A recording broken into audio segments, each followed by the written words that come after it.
My name is Nancy Thomas. I am 68 years old. No, two calloused hands from work, and a memory that still wakes me up at dawn. I've lived a lifetime believing that certain things never change, like the presence of the man I married at 22. But tell me something. Have you ever buried someone? And days later, I and Cyril Kakno received a message saying that they are still alive? Well, that's what happened to me. I know. It sounds crazy. It looks like something from a movie. But on that gray Saturday, at my husband's funeral, among the cold flowers and distant looks, I found a note, a piece of paper hidden among the dahlias, with a shaky handwriting that I would recognize, even with my eyes closed. Nancy, Mom, don't trust anyone. Alive was signed. How Town. Richard Orient Magnolamo. Average time that is so. Our minds try to explain, but the heart goes to war. I felt that something was not right, but I didn't know what. I just knew I was alone, and that something inside me had woken up. In this video, wow, I'm going to tell you everything that happened on one. And in the end, you will understand why sometimes death is just the beginning. But before we dive into the heart of this story, I need you to know one thing. What I discovered that afternoon completely changed everything I thought about my family, my marriage, and about myself at the most solemn moment of the wake, when everyone was saying goodbye to Richard with beautiful words and empty hugs. It was there, in silence, that I knew he was not in that coffin, because among the flowers, someone left a hidden, handwritten note. Wow. I'm still alive. I trust no one. I froze. I felt the world spin, but I didn't show it. I took a deep breath, and I put the paper away. So, if you've come this far, it's because you also feel that something in this life doesn't add up, right? So, new. Before I open this whole wound before you, can I ask you something? If this story has already left you with a heavy heart, leave your like, subscribe, stay with me until the end. It's not just support, it's like holding my hand for a few minutes, because telling this is not easy, but maybe help me understand everything that happened to me. And who knows, maybe it will help you see what's hidden right under the flowers. I remember it as if it were today. The last morning with Richard began like so many others throughout our 43 years together. I woke up before him, as usual, and went to prepare coffee. The house was silent. The sun was beating down on the kitchen window.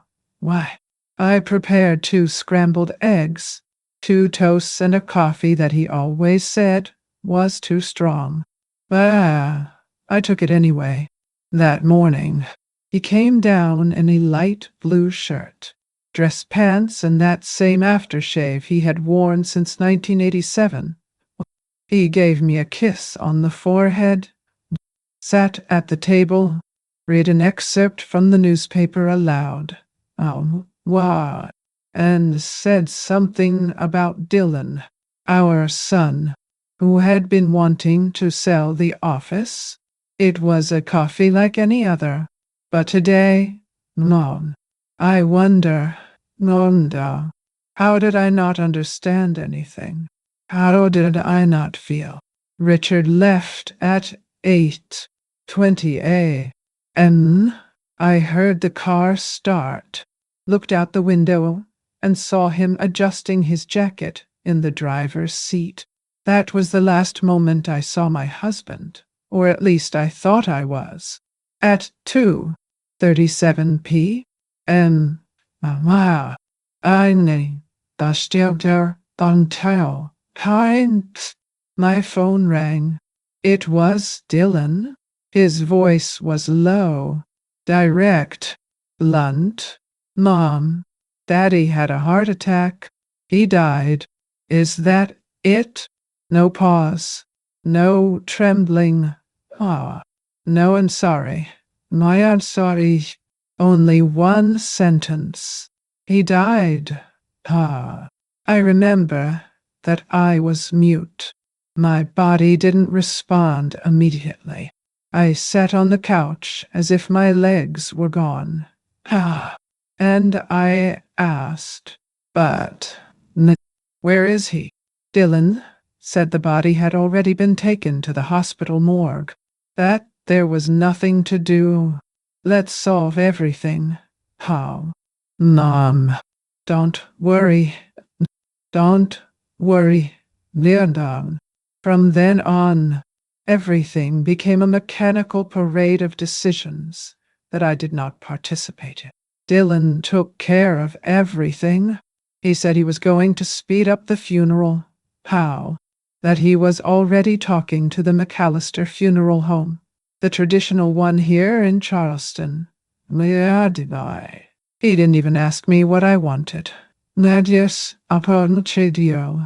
He said it was better this way, that I was fragile, and maybe he was. But one thing started to hurt. The coldness. I didn't see my son cry. Not once. That night was the first I slept alone in more than 4 decades. I looked at the side of his bed, and the pillow still had the dent in his neck. The smell of the aftershave was still there. I cried softly, like someone trying not to wake up the dead. The next day, the papers came. Dylan brought an envelope full of documents. Will, bank accounts, insurance papers. He told me that Richard had already left everything on track. Mr. Colonel Warnow. Thomas was organized. Mom, we just need to sign some documents. I'm not stupid, but at that time, I was just homesick, just confusion. I signed what I was told to sign. I didn't read anything. I regret it to this day. It was on Thursday that he scheduled the wake. Saturday at 11 a.m. That way there is time for everyone to get organized. I thought it was too soon, only 2 days. But Dylan insisted. Creming is soon more practical. Mom and I, adieu, accepted then out of tiredness for believing that my son would do what was right. On Saturday, I wore mourning as one who wears shame. Something inside me was already wrong, but I still didn't know what it was. At the funeral home, now, I saw relatives I hadn't seen in years. People taking pictures, posting on Facebook, but no one looked me in the eye.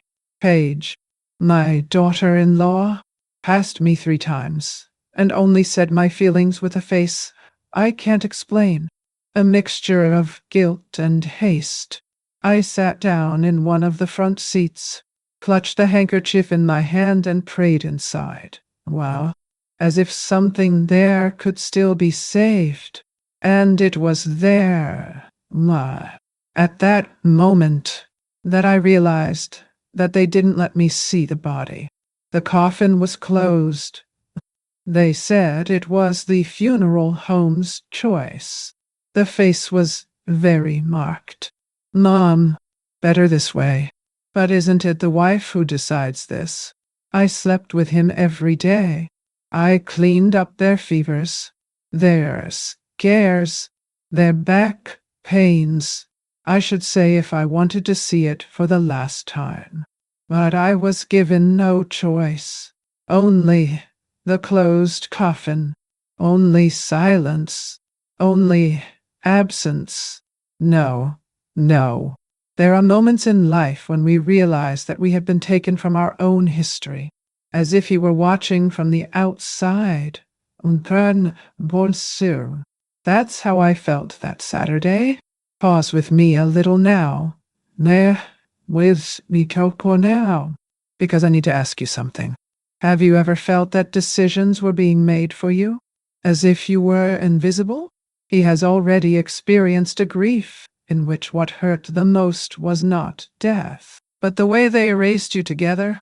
If you've experienced something like this, comment here with a sentence.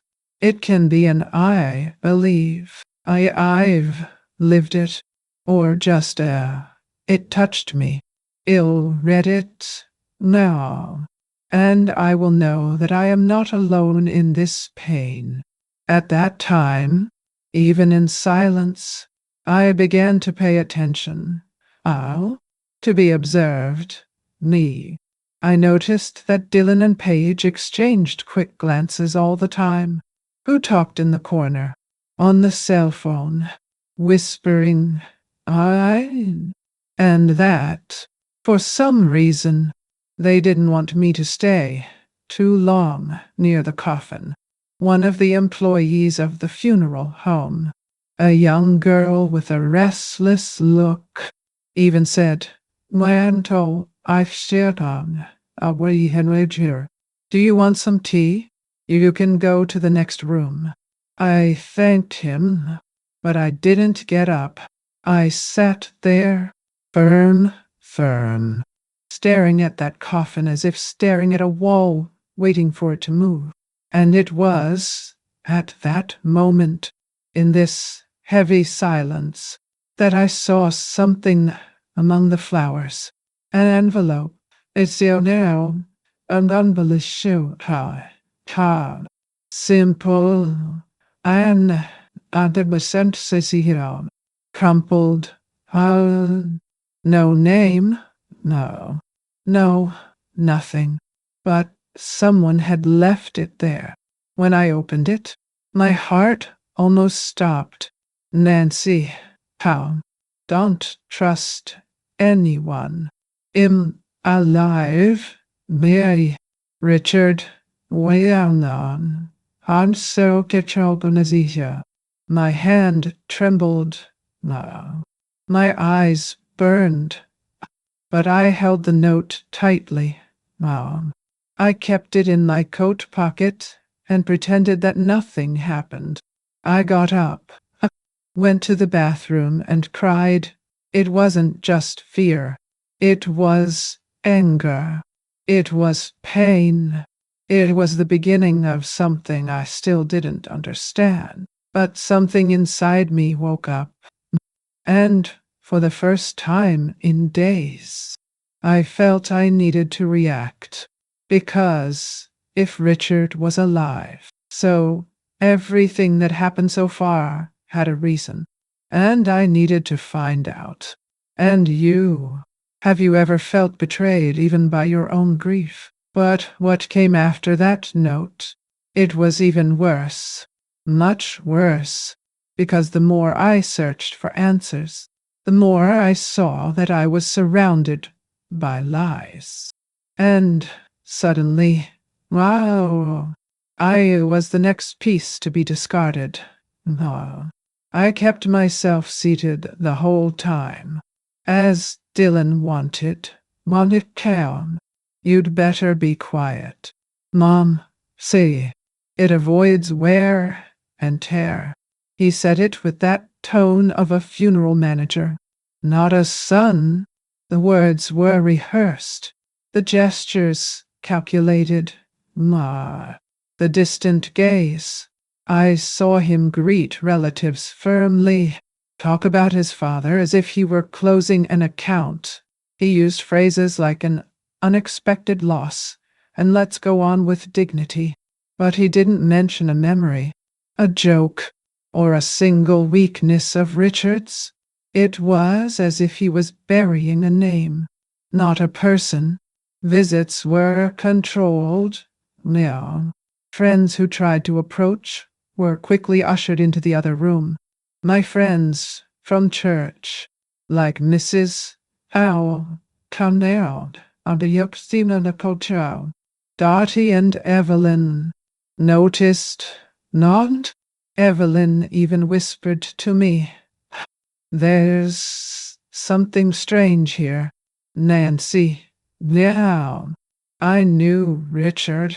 This is not mourning. It's staging. And I knew because I felt it too. I felt that the pain there was not mine. It was something else, as if everyone knew something I didn't. The coffin was still closed. The justification was that the body was not in a condition to be seen. Dylan repeated this with such conviction that I almost accepted it. But only almost, because there was one thing that kept popping into my head. Richard hated dahlias. I said that they were wake flowers, that they smelled of pretense, and yet the dahlias were there, town, scattered with a coffin. How? In large, Nyodokand, Nisivyat, exaggerated, suffocating arrangements. This made me look more closely, and that's how I saw it. An envelope, crumpled, half hidden between the petals. I took it slowly, without attracting attention. Why, it was dirty around the edges, and the paper was shaking in my hands. When I opened it, I felt as if the ground was opening up under my feet. Nancy, unknown. Trust no one. Am still alive. And one night happened in Okronzine. Richard, Mitchell. I couldn't breathe. My body reacted before my mind. His heart raced. His skin froze. His eyes blurred. But no one noticed. Because I disguised it. I got up, excused myself. I went to the bathroom and locked the door. Inside, Leon Cow. I sat on the lid of the toilet. Why? When Cow, with the note on my lap, and cried in silence. But it wasn't the cry of mourning. It was the cry of doubt, of betrayal. Break. I didn't know if that was a cruel joke or an impossible truth. But one thing I knew. If it was real, then there was a conspiracy afoot. I was at the center of it. When I returned, Dylan looked at me for a second, as if trying to guess if you know too much. But I smiled. I sat in the same place, and I waited. I waited for the wake to end. I waited for the mechanical hugs to stop. I waited for everything to end so I could start. From that moment on, I ceased to be a grieving widow, and I became a woman in a state of alert. From that moment on, everything changed. The sounds, the gestures, the words, everything started to make sense in a different way. And I started to observe. to remember, to put pieces together. Because if that note was really Richard's, then he had run away for some reason. Oh, and if he had fled, oh, then Tom, it was because he was afraid of someone. And if he was afraid, no, who else but me could be in danger? But what haunted me most at that moment was not the doubt about him being alive. It was the certainty that I had been left out of everything. Richard Wineha, my husband for more than 4 decades, didn't trust me to share what was going on. He fled. He left me. Oh, and he only told me on the day of the burial, as if I could also be a threat or a victim. That stirred something deep in me, a sleeping part, the woman who always trusted, who always did what was right, Nat, who took care of everyone. Now she felt that she was being erased, and I decided right then and there, that this was not going to happen. Not with me. Not without a struggle. The rest of the wake passed like a blur. Dylan thanked everyone for their presence. Wow. Announced that the body would be cremated in a few moments, and did not allow anyone else to approach the coffin. All very practical, Mr. Dog, he said. Too practical, I thought. Too practical for a son who has just lost his father.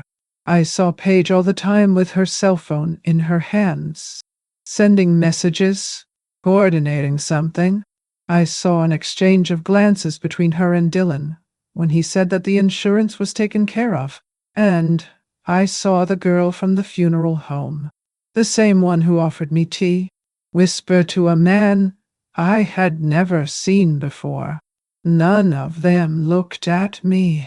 I left there with my face wet with sweat, not tears, with his head on fire and the note hidden inside his blouse, and with the certainty that that coffin, maybe it was empty, or worse, with someone who wasn't Richard. But how could I prove it without looking crazy, without being silenced by those who now seemed to control everything? I needed to understand what was happening, and fast, because something told me that time was against me. And then, that night, I started remembering things that seemed small, but perhaps they never were. Do you remember when everything started to feel weird, even though no one said anything? Well, that's when everything started to reveal itself. And what I found out first, it was inside my own house, the day after the wake. I woke up earlier than usual. The house was plunged into a silence that seemed to scream. Everything I did, opening the refrigerator, folding a tea towel, making the bed, sounded like an echo of a life that had vanished without a footprint. But it wasn't just the grief. It was something else. It was the ticket, still stored in the back of the dresser drawer. Among old photos and letters from the time when Richard traveled for work. I picked up that paper more than 20 times over breakfast, trying to find a rational explanation. Maybe it was a cruel joke from someone with sick humor. Maybe it was some kind of hoax. But deep down, I knew that lyric was his. That choice of words, it was his. And that only made me more scared.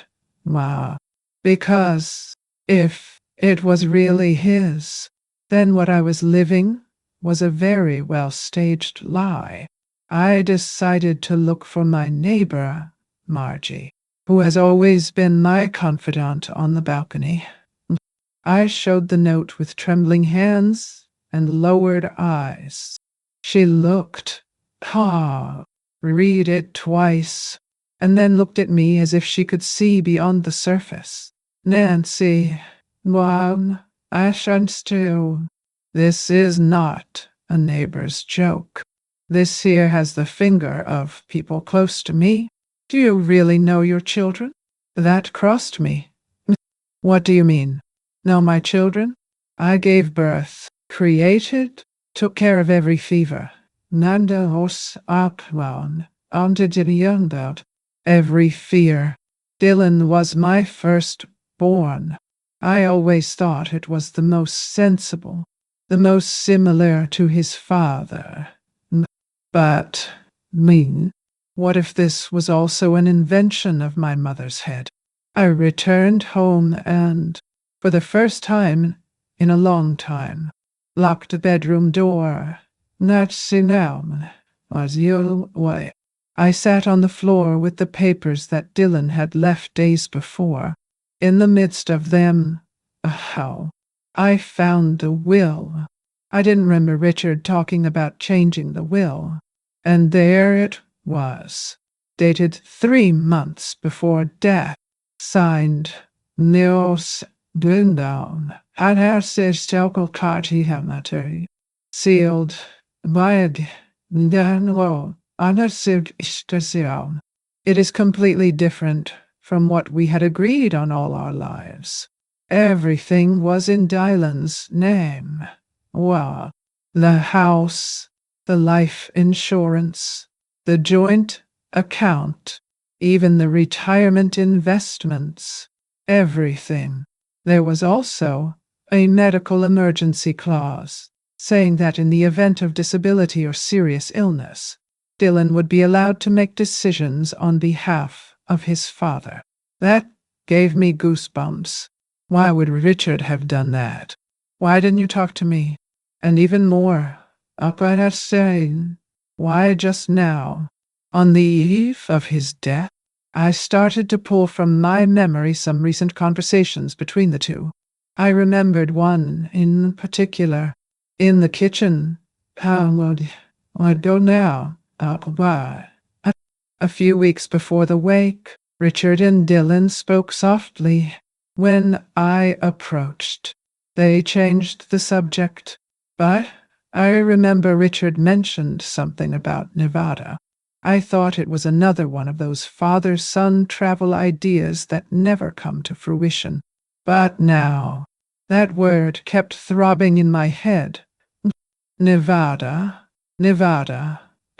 I decided to look for the death certificate. Dylan had left a copy among the documents.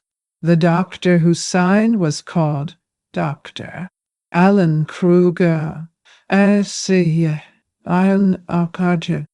have never heard that name. I called our old family clinic. The receptionist, friendly, told me that they had never heard of this doctor in the region. I went to the website of the State Medical Council. The name was there. One was there. Yes, but linked to a private practice in Savannah. Not Charleston. Strange. Very strange. I continued reading. The document stated that Richard had a fulminant cardiac arrest. There was no attempt at resuscitation, no toxicology test, no autopsy requested, and the cremation was done in less than 48 hours.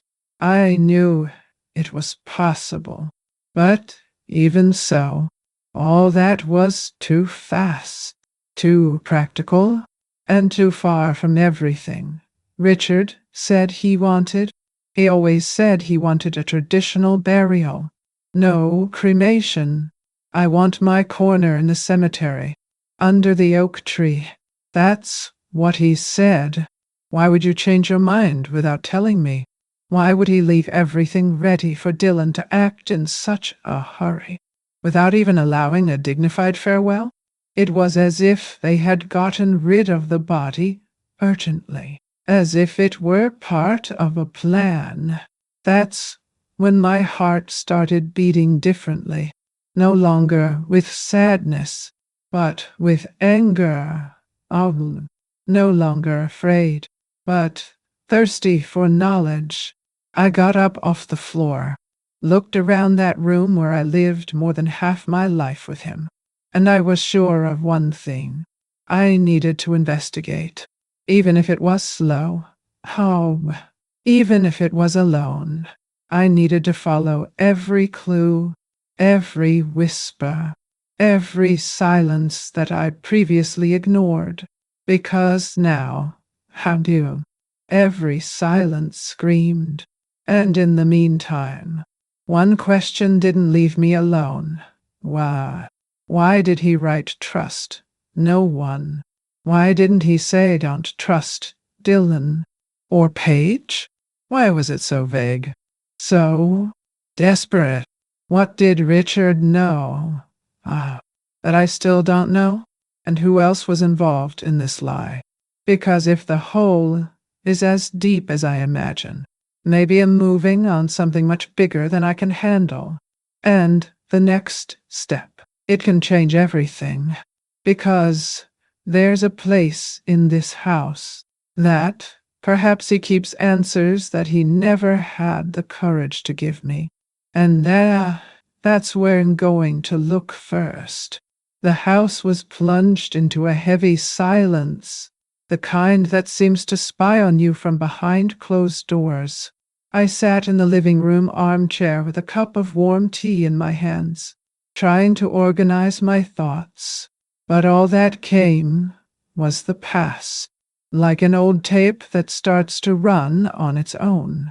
I found myself again at the age of 22, walking arm in arm with my father into St. Luke's Church, wearing a dress that my mother sewed with her own hands. Richard was waiting for me at the altar, with that crooked smile of someone who has always been more charm than courage. That day, I thought I was marrying the love of my life, and maybe he was. But now, looking at everything from another angle, I don't know what love was anymore, and what was staging. We had a quiet life, at least on the surface. 3 children, hired in well, 2 dogs, a small but respected accounting office on King Street. I took care of the house, the children, and the electricity bills, the food. He took care of taxes, finances, major decisions. As he used to say, I never questioned that. I grew up learning that the man was the provider and the woman, the foundation. And for years, I was just that, the foundation that holds everything in silence. But the memories began to change tone.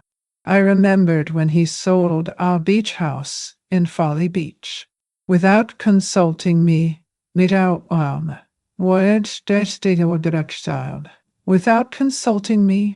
One day we went to spend the weekend there. The next, he said he had sold it for a good offer.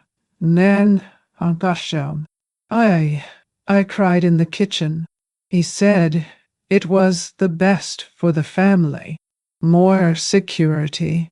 Nancy, we need to think about the future. And I kept quiet. How silent I was when he transferred assets to Dylan's name, saying it was to protect the assets, always with the excuse of protection, always with unilateral decisions. That morning, going through family albums, I found an old photo, Richard and Dylan in front of the office. The 2 were in suits, laughing.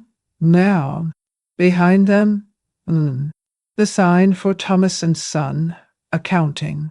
And it was there. Looking at that photo, that a memory crossed me like a knife. Behind the office mirror, those, the one in the back room, was a hidden safe. Richard installed it back in the 80s. I remember well why he pierced the plaster on the wall on a Sunday, complaining about the heat, while saying that it was to store important documents, personal things.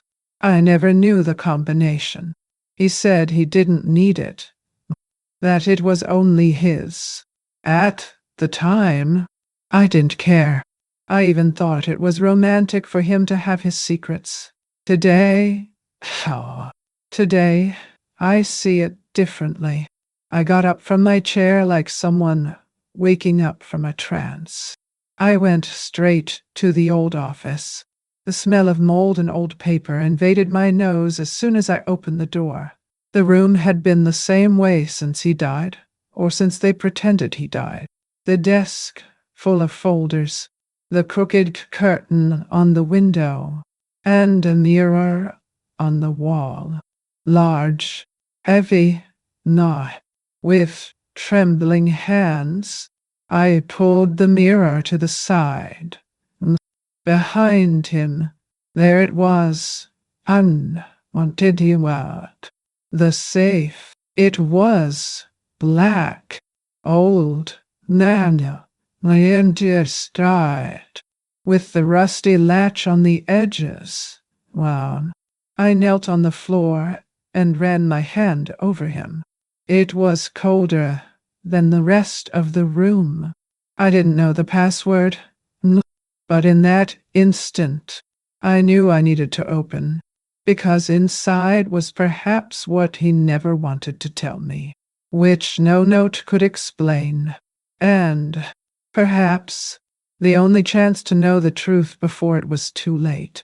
I took a deep breath. I wrote down the model of the safe. I took a picture. I was going to figure out how to open that, even if it was with the help of a locksmith, or the police, or even with a hammer, but he was going to open it. I sat on the floor for a few minutes, my heart racing. The idea that my husband had kept secrets there for so many years left me with a bitter taste in my mouth, because it wasn't just about money. It was about trust, about complicity. And when a woman realizes that she has been kept in the dark for so long, something inside her breaks, or it is reborn. In my case, both. I'm here opening my heart, telling my story with an open heart to anyone who wants to listen. If you've been listening there so far, leave a like on this video and subscribe to the channel. It's not out of vanity. No. It's just that I still have a lot in store to tell you. And maybe, as I dig up my truths, you'll discover some of yours too. I closed the office door, but the safe stayed in my head for the rest of the day. I found myself staring at nothing, trying to remember if, at some point, Richard let slip a password. Oh, a clue, a number. Oh, but my mind only gave me vague memories. Him putting away documents at night, locking the office door when he received strange phone calls, always saying they were work stuff. Now I wanted to know, what kind of work was this that could not be shared with his own wife? Night fell and the house became dark. I lay down, but sleep didn't come. Oh, only the buzz of questions that were not silent. And one certainty invaded me. That safe was not there by chance. And what was inside? It could be the missing piece to understand this whole story. But what I never imagined, it's just that While I was trying to open doors in the past, someone was already moving in the present to shut me up. Madame. Because the next day, the phone rang. Wow. And the voice on the other side. It wasn't meant to console me. It was supposed to let me know. The phone rang at 7:20 in the morning. And here I'd see my shirt, Hummel t-shirt, an unusual time. When I answered, here. On the other end of the line, there was only silence. A heavy, madman, dense silence, as if someone was breathing carefully so as not to be noticed. Hello? I repeated a second time, and then the line dropped. I can't explain it, but my instinct told me that this was not a mistake. It was a warning. It was the kind of message that doesn't come with words. It comes with absence.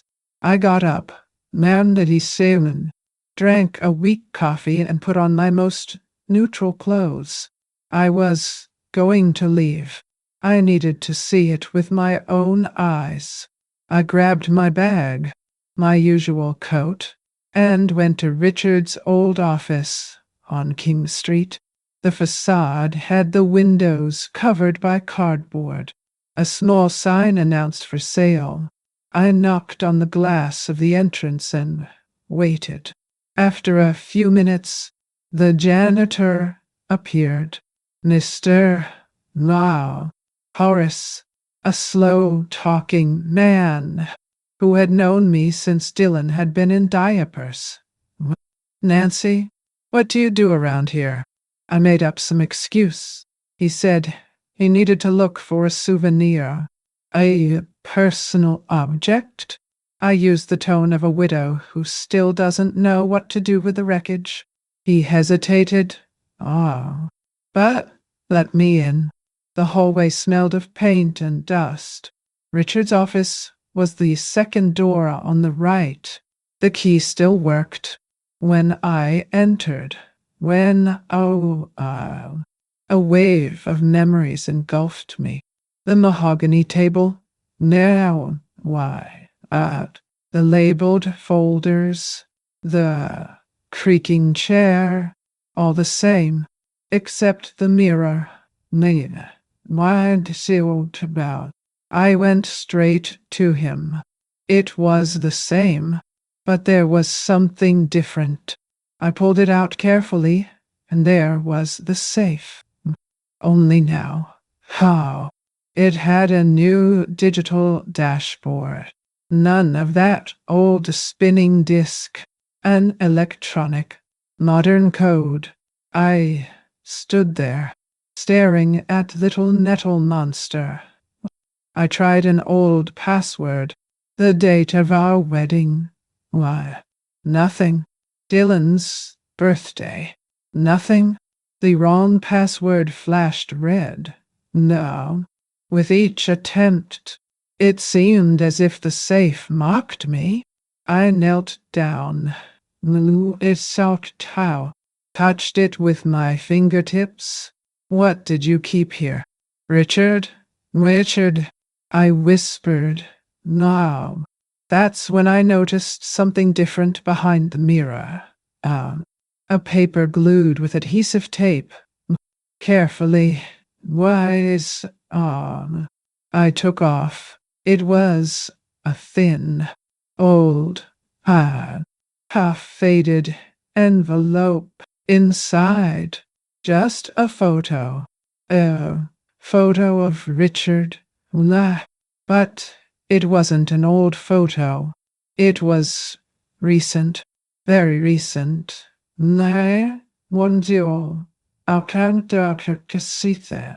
He was wearing a light blue shirt, the same one he wore on hot Sundays, and behind him was a motel facade. I was able to read the sign.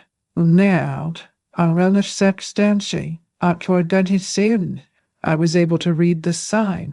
Blue Lantern Motel. And below, in small print, Wednesday Kashi and Savannah, Lord, the dinner so much to your walk high. Ga, on the back of the photo, by hand, the following phrase, look for how. The ground disappeared under my feet. That note was no longer crazy. That safe was not paranoia. Richard was alive.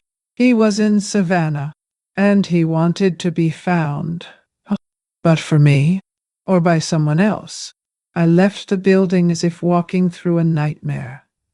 The sky over Charleston was closed, and the wind carried the smell of rain. Ha! I walked home with my head spinning. As soon as I entered, I went straight to the garage. There was an old toolbox, which Richard kept locked with a padlock. I stuck my hand between screwdrivers, screws, tape measures, and at the bottom, I found a small key with a paper label taped on. It was written, now, 13. At the time, Alice, I didn't know what it meant, but something in me knew was important, as if that piece of metal was part of a map that I still couldn't read. I sat in the kitchen, spread everything out on the table. The note, the photo, the key, the will, and it was there, in the midst of that silent chaos, that I felt, for the first time, that perhaps I had been chosen, that maybe Richard, even in his crooked way, was trying to protect me or tell me something, and that Hal, whoever Hal was, had the answers I needed. But who was Hal? An accomplice? A friend? An enemy? And why would Richard use a cheap roadside motel if he was just trying to get away? Why would I leave a photo with a date, a direct phrase, if you didn't want me to know? None of it seemed to be the work of chance. And in the midst of those questions, a certainty grew in me. I needed to go to Savannah. But first, there was someone in Charleston who could give me clues about Hal. A name Richard mentioned once at a dinner party last Town many years ago, and I, for some reason, never forgot. Was this name still part of history? And will this key? Would you still open the next door?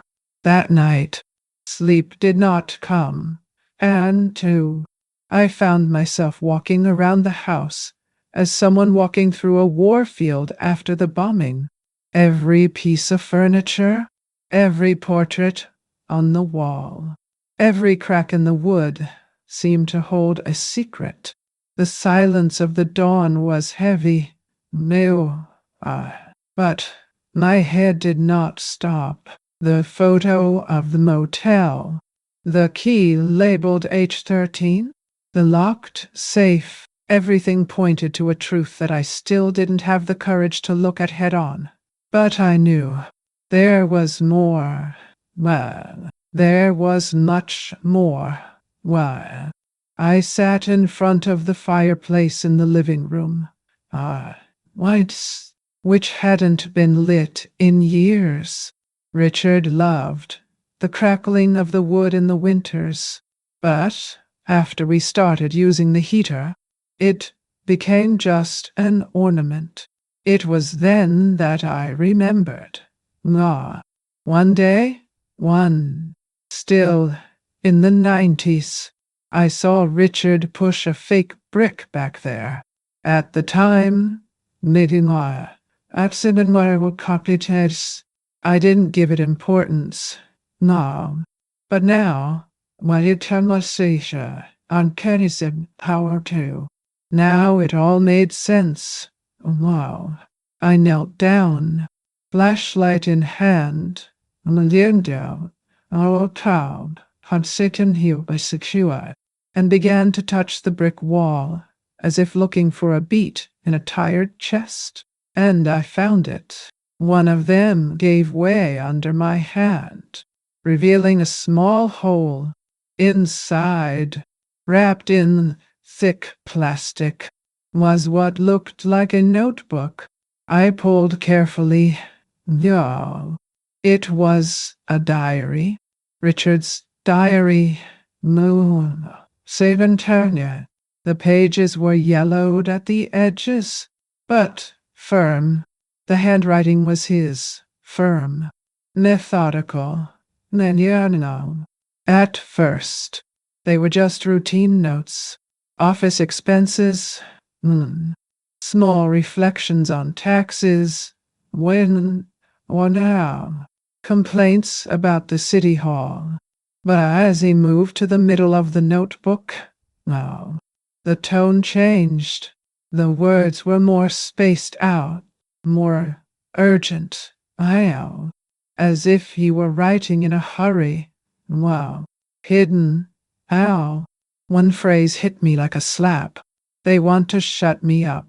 And just below, don't even trust Dylan. My fingers froze. Read.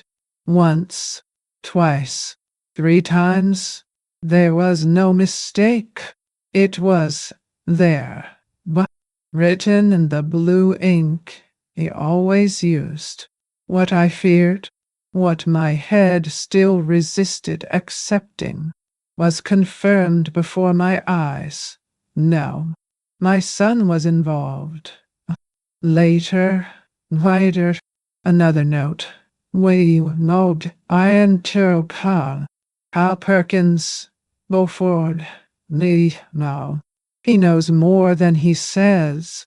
And, next to a phone number written in faint graphite, a reminder. Passinchain. I'm not calm, Choconacho. If she finds this, it'll be far away. Not I've sin. The phrase seemed to speak directly to me, as if, deep down, Richard knew that, now, one day, I would be the one to open that diary.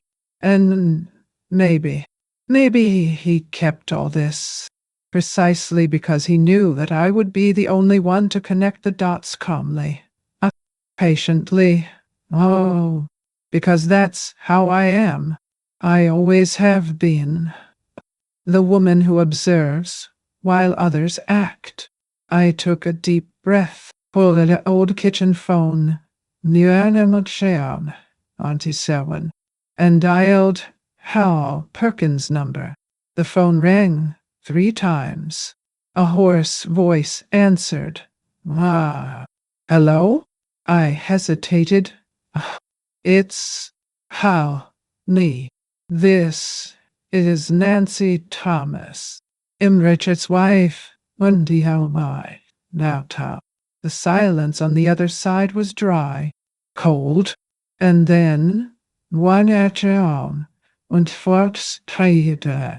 In a low voice, he said, if you have the diary.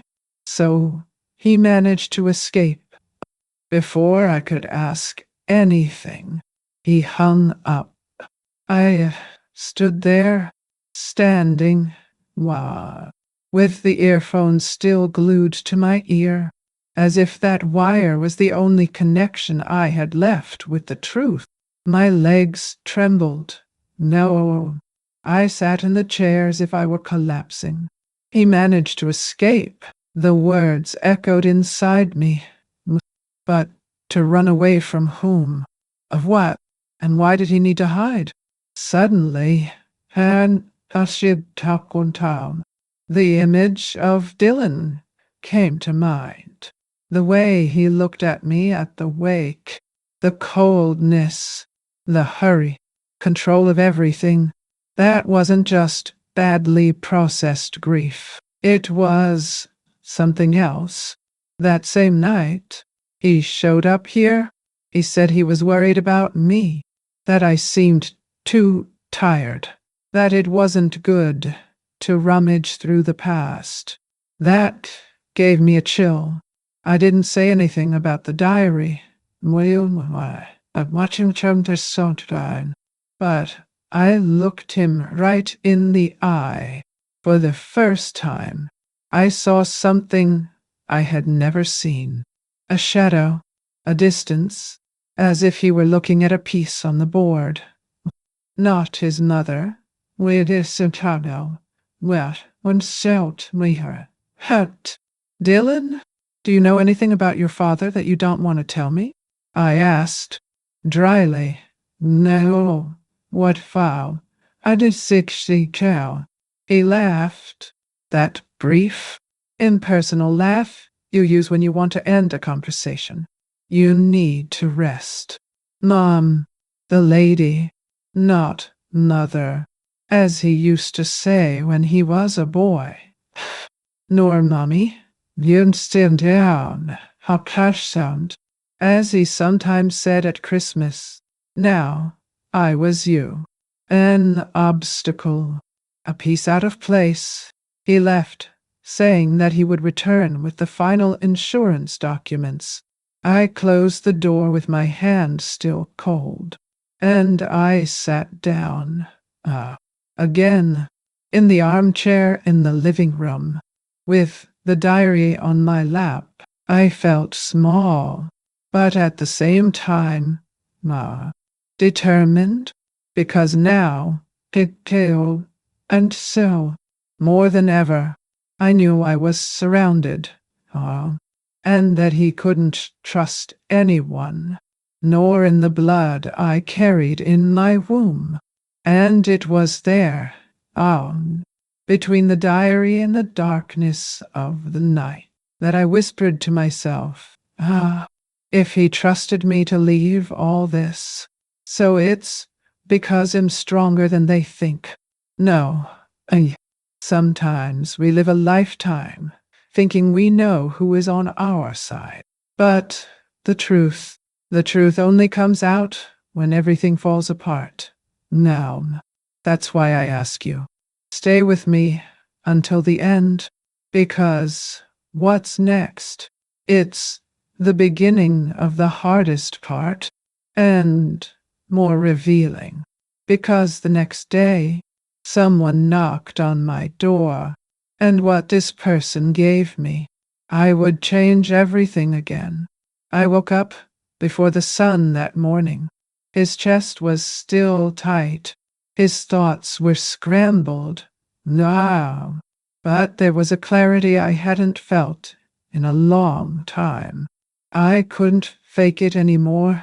I couldn't stay in this house as if I were just a widowed lady dealing with missing her husband, because now I knew I was surrounded, and I needed to start protecting what little I had left. I grabbed my purse, my keys, walked to the front door, and called a locksmith. I want to change all the locks, he said. How? Without stuttering. The young man looked at me strangely, perhaps thinking I was a scared old lady, but he didn't ask any questions. In less than 2 hours, all the doors had new keys. I kept a copy in the kitchen cupboard. Yes, another inside Richard's old shoe, which he never let me throw away, and one with me in my coat pocket. Dylan got close to 11. He didn't ring the bell. He tried to go straight in, as he always did. But the door did not give way. I was already sitting in the living room, waiting. He hit hard, 3 times. I opened it calmly.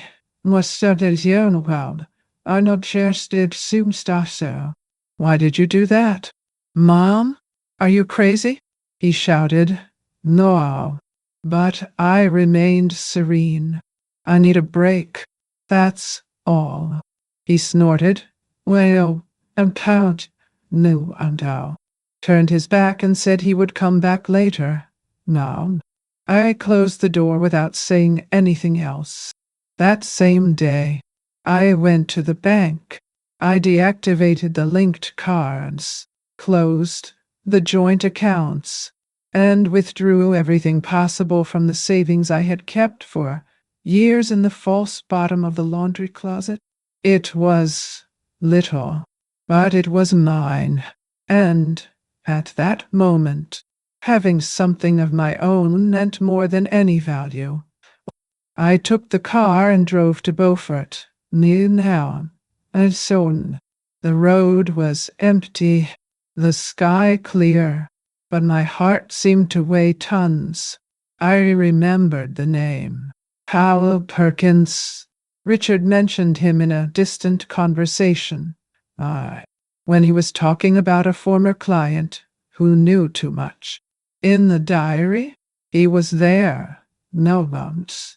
And now, it was my only real threat. I arrived at a wooden shed near the marina. The place was simple but well maintained. I rang the doorbell, and a thin man with white hair and sunken eyes opened the door. Nancy Thomas, he said firmly. He just nodded and motioned me in. There was no conversation. He went to a drawer. Michelle took a brown envelope and handed it to me. It was supposed to be delivered only if someone came with his name on their lips. He said, "How? You came?" I opened the envelope right there, standing empty. What's it higher? Inside, there were photos, copies of checks and contracts, all in the name of Dylan. You, false documents, bank transfers to accounts in the name of companies that did not exist, embezzlement of money from the old accounting firm. And there was, on one of the sheets, Richard's signature, forged. Hal crossed his arms. Your husband found out. I was going to report it, but he didn't have time. It disappeared before. I couldn't breathe. His hands trembled. Everything I feared. It was true. I drove back home slowly, like someone who carries something sacred in the passenger seat. And that was it. Those papers. They were the truth. The raw, dirty, difficult truth. But it was what I needed, which I deserved. I sat down at the kitchen table and spread it all out before me. For the first time, I saw my son not as the boy I grew up in, but as a man capable of things I never imagined. And it hurt. It hurt in a way that only a mother understands.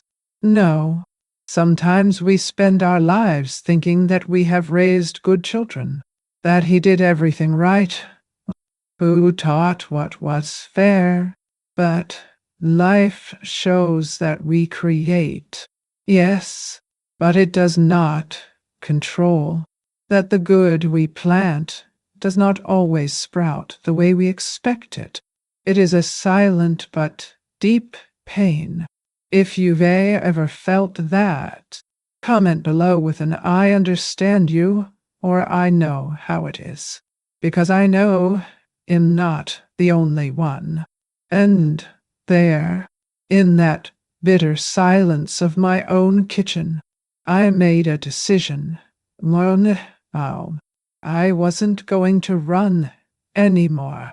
I was going to face whatever came, because now I had something they didn't expect. Proof and strength.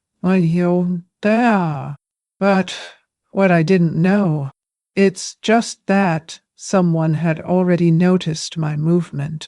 And the next morning, when I opened the mailbox, there was a letter without a sender, and within it, A photo of me taken the day before.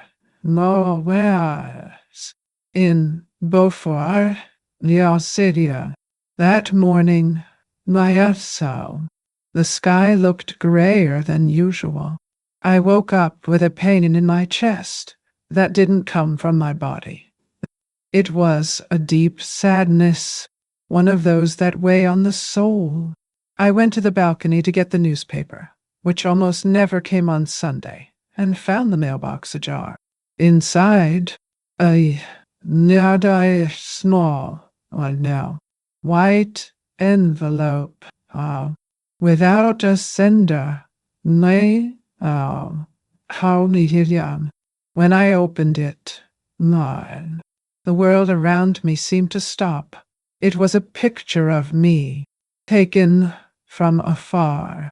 With zoom, I was leaving Halsted in Beaufort. Someone followed me. One yard. I said it in a now. Someone watched me. My hands started sweating. I kept the photo in my apron pocket and went inside.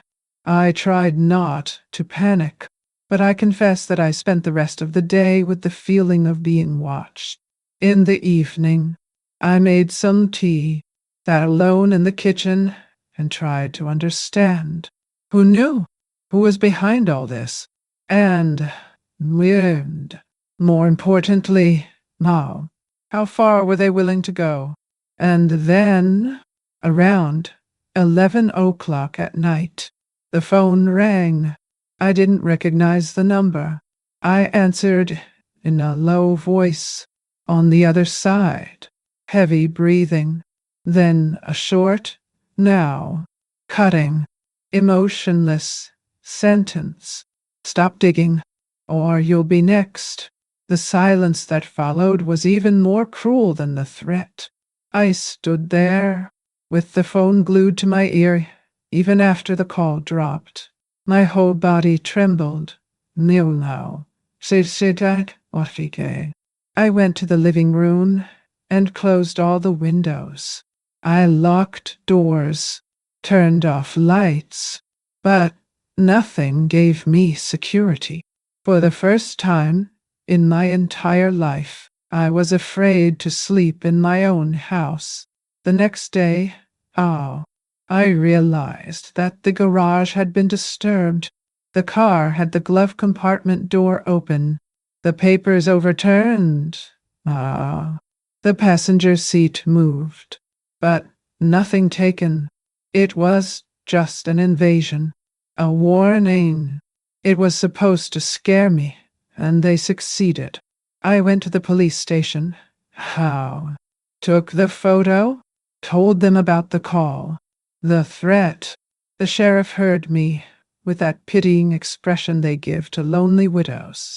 At the end, he offered me a glass of water and said, "Well, one time, and that's the matters you. Maybe you are just shaken by the grief. These things confuse the head, you know. Better rest." I left there more afraid than I entered, because I realized no one was going to help me. Nobody wanted to hear it, and maybe no one believed it. I tried to talk to Margie, my neighbor of more than 20 years. She saw me from the balcony and entered, closing the curtains. He didn't even say good morning to me. A week earlier, she had brought me apple pie. Now, I pretended that I didn't exist. I understood. Someone warned her, or threatened her too. In the afternoon, when, the postman handed me a brown envelope. It was a judicial summons. Dylan was requesting my interdiction. It said that I had paranoid behavior, that I had isolated my family, that I was emotionally unstable, and that I posed a risk to myself. The words were there, cold, name my him, hardest, in official letters. My own son wanted to declare me incapable. I sat on the kitchen floor with that paper in my hand and cried.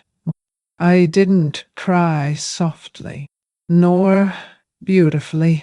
I cried with sobs, with my soul, with the despair of those who see their own life slipping through their fingers.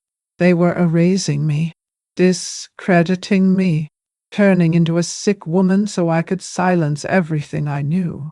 In 43 years of marriage, I've never felt so alone. Not when I lost my parents, not when I had my surgery, not in empty Christmases.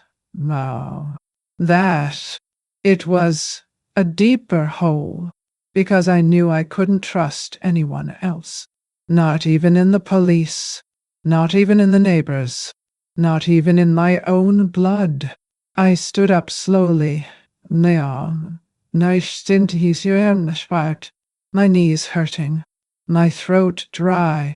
I washed my face in the sink, and in the midst of that daze, I looked at the refrigerator, and there was still now one town of the hill called higher than was attached with an old Charleston magnet. Now was the only thing that still made sense. The note. Don't trust anyone. Im still alive. Richard Nelson terminated. That was all I had. And it was enough. Because if he trusted me to leave that message, so I still had value. There was still someone in this world who believed I was capable. And maybe it was time to show that it really was. But what I didn't know yet is that the next person to knock on my door would not come with threat, nor with pity, but with information that would change everything. And I would bring myself face to face with the most painful truth of all. That night was long. I sat in my armchair in the living room, shrouded in silence and darkness, with Richard's note in one hand and the interdiction notice in the other. Wham! His words echoed in my head. Don't trust anyone. Im still alive. Oh, each letter seemed to scream at me, reminding me that my husband always had a plan, always knew what was coming. And if he could predict everything, then I could also find a way not to be swallowed up by this cold world that my children had created. I spent hours remembering every conversation, every gesture, every detail that now made sense in a painful but clear way. Dylan wasn't worried about my mental health. He was worried about what I might discover. No. And at that moment, the fear that paralyzed me began to turn into something stronger. One. Determination. Wow. I burned the fear in my chest, like someone who burns dry leaves, and decided, I will no longer be silent. I will not allow them to do to me the same thing they did to Richard. The next morning, I put on my coat, grabbed the bag with the diary and papers Hal had handed me, and drove to Charleston, thinking of the only person I could trust, Judith McCullen. Judith was a retired lawyer, now a long-time family friend, and someone Richard always said had eyes for the truth. She lived in an old house in the historic district of Ansonboro, with the ever-blooming garden that I used to admire on Sundays when I visited. I parked the car and, taking a deep breath, rang the doorbell. The door opened before I could think of knocking again. Judith looked at me in surprise and said, "Oh, Nancy, What brings you here so soon? I told everything, from beginning to end, whoa, without omitting anything.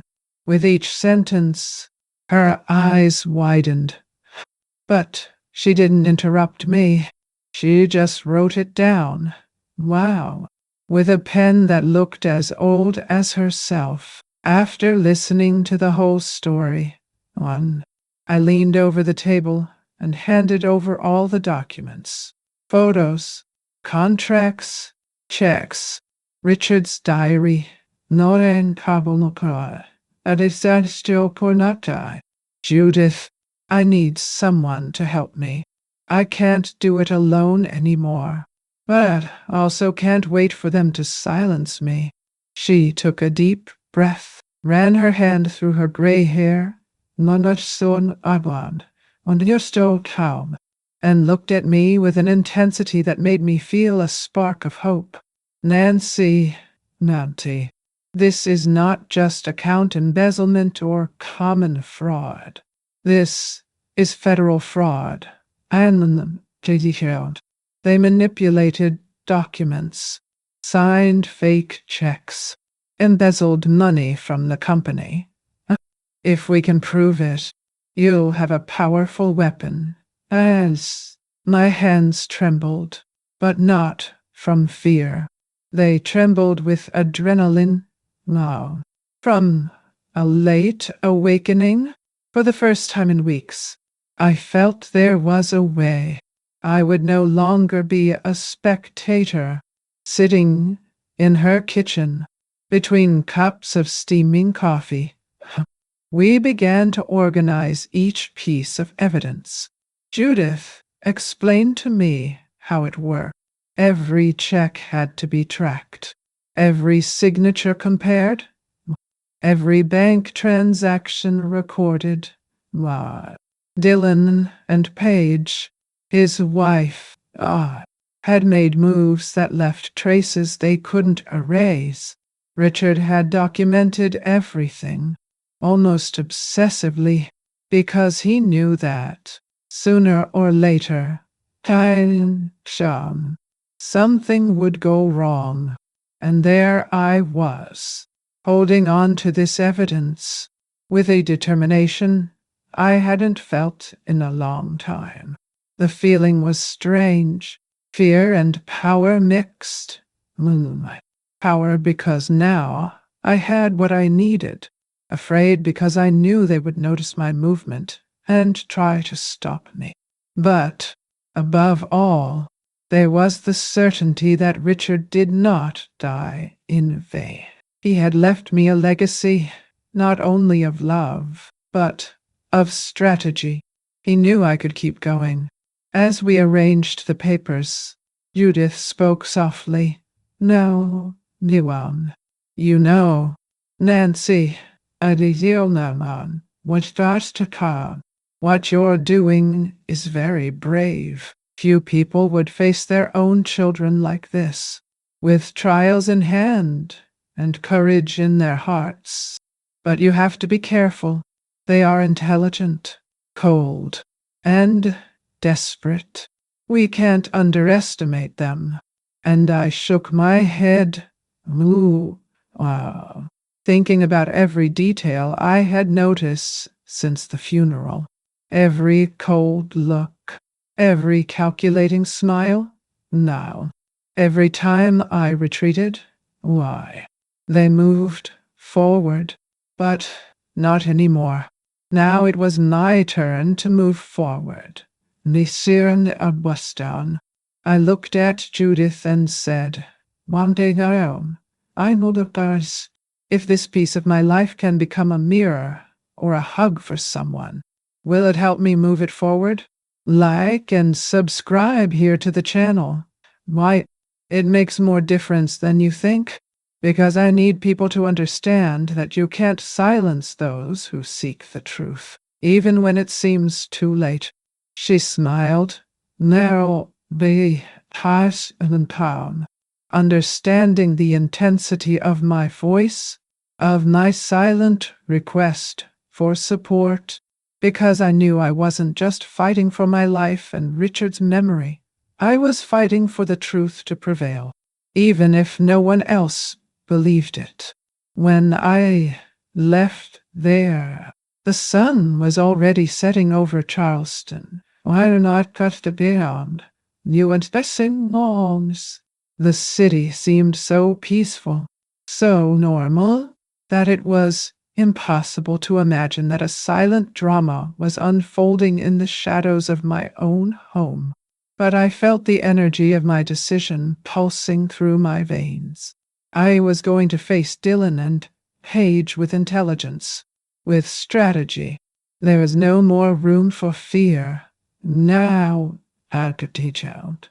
There was no more room for crippling tears.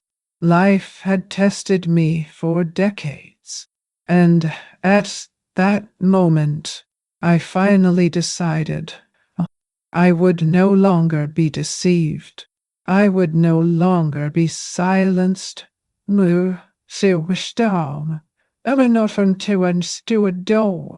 As I drove back to Ansonborough, my mind raced.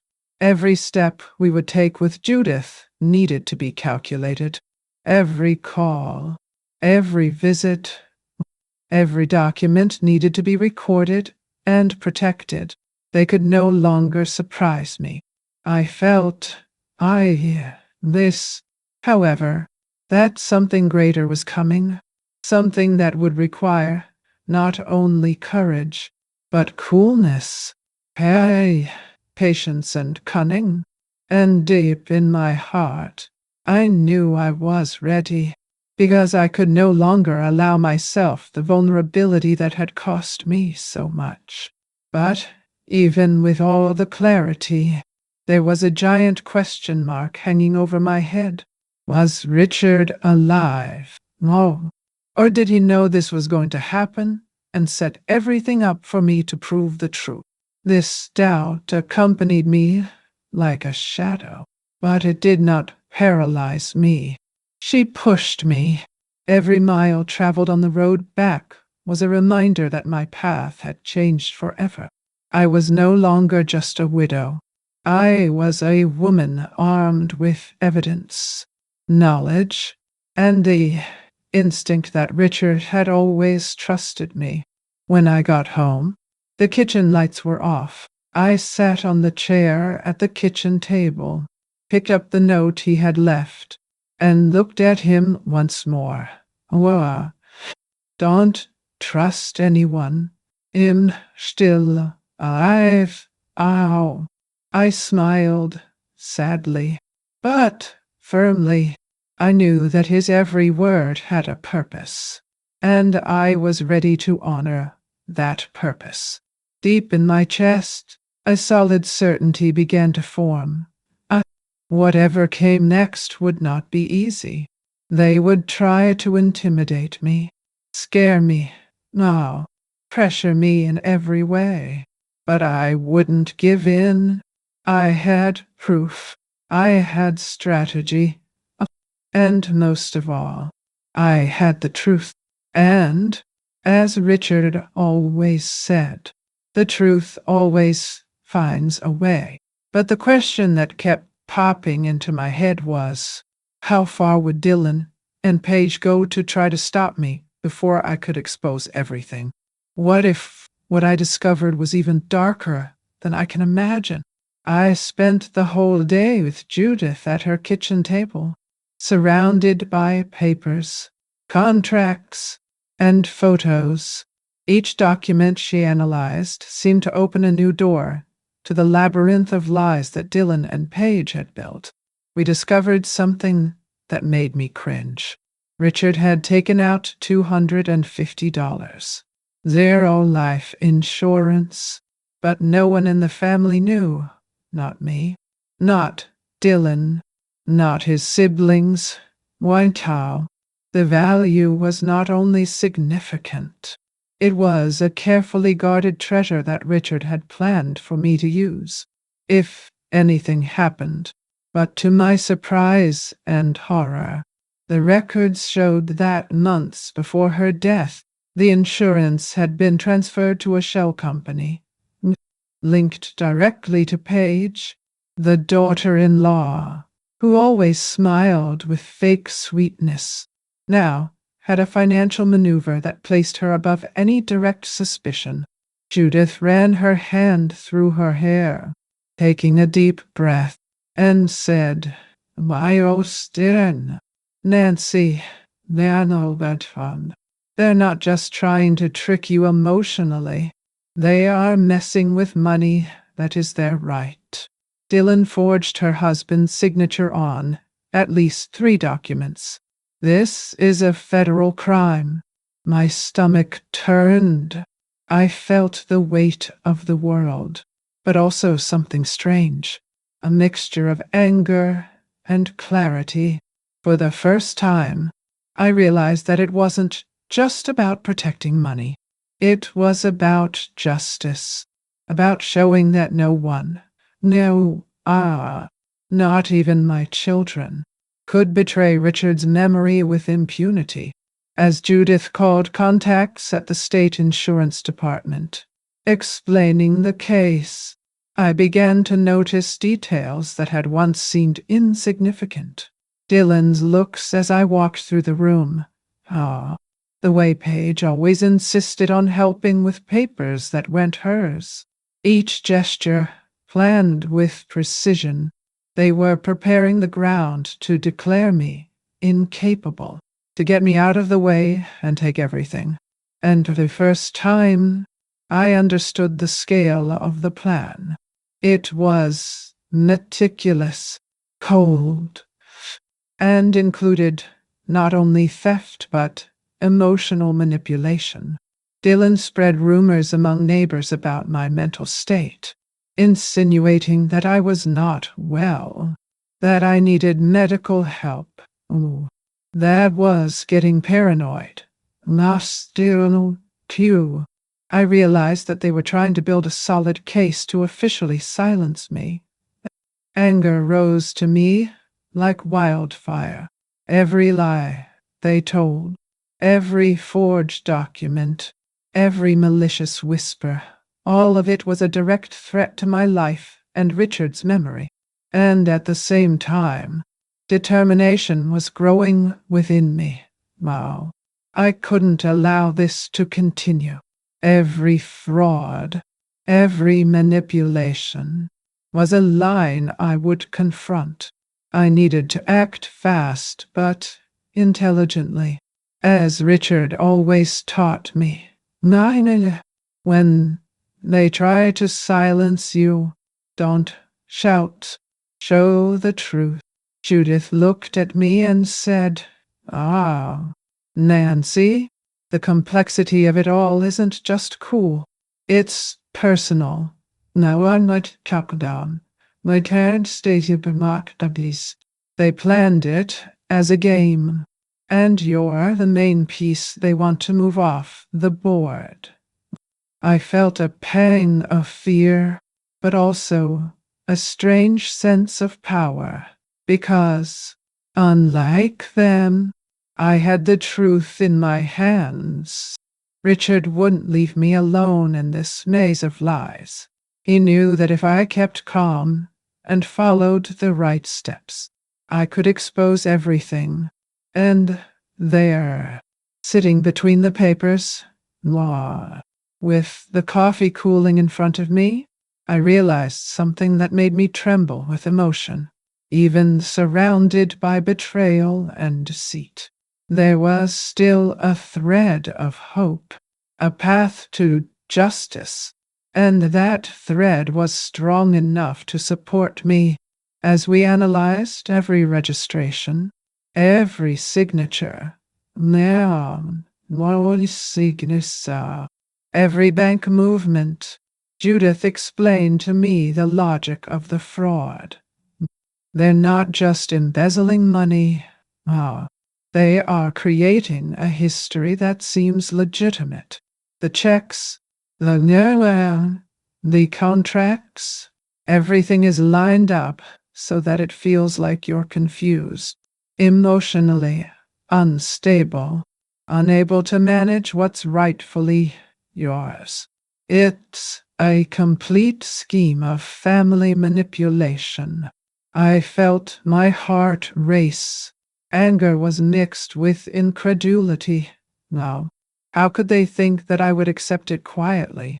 How dare Dylan try to erase my husband's memory and turn me into a victim of his lies? Their every step was calculated. But now I was in control. For the first time, I understood what Richard wanted me to realize. He had prepared me, even in his absence, not to be deceived, to fight intelligently. Was at one point, Judith took one of the contracts and pointed to a line in small print, almost invisible. "Me. Here. Hey." He forged the signature using a technique that he knew could be questioned, but which goes unnoticed in most cases. If we can authenticate that Richard was not in a position to sign, we have proof of fraud and manipulation. I felt a wave of emotion that made me close my eyes. I whispered to myself, "Richard, Lindell, on our life sentences, Avotown. We're going to make it. We're not going to let them get away with it." It was at that moment that I realized the weight of responsibility and courage that was growing within me. And at the same time, a phrase popped into my mind, clear and firm, that I want you to keep as well. Even when all seems lost, the truth finds a way to light the way. If you're listening to me, Mom, remember that. Stand firm. I sit in only I can. I stand there, because the most important revelation is yet to come, and it will change everything. Late in the afternoon, when, as we were reviewing the last documents, Judith looked at me and said, "Nancy, we have enough evidence to start moving this legally, but you need to be prepared. Dylan and Paige will notice our steps. They will try to intimidate you, isolate you, even put your sanity into question. But we can't wait for them to give up. We have to act before it's too late." I nodded, feeling every word as a quiet encouragement from Richard. He left me clues, tools, and, more than that, an implicit message. An implicit message that I should not back down, that my voice still had power, and that justice could still be done. For the first time in months, I felt like I was in control of my own story. As I drove back home, I watched it down, the late afternoon breeze blew through the open window, bringing back the familiar smell of the city.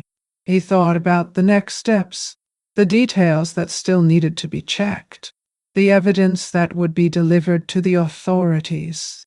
Dylan and Paige thought they could manipulate me, but they didn't know that I had awakened to the truth. And, more importantly, they didn't know that I now had allies, experience and patience.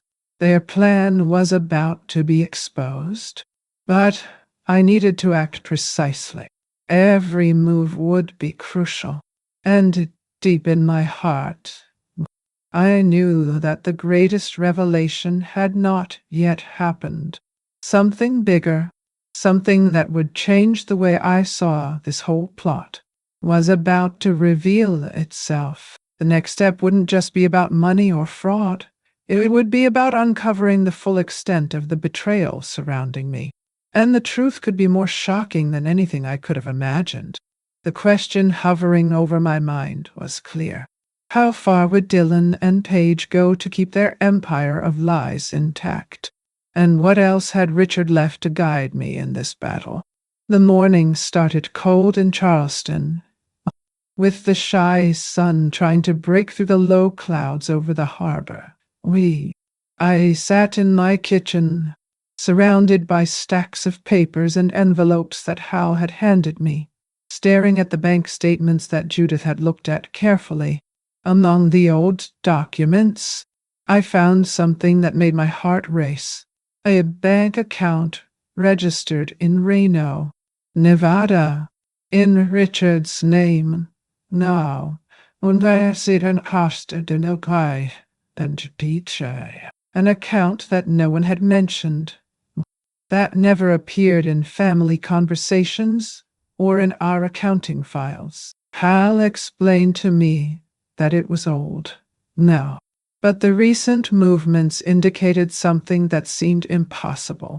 Cash withdrawals from small motels in the area, which meant that Richard was not only alive, but also on the move, planning his own steps carefully and discreetly.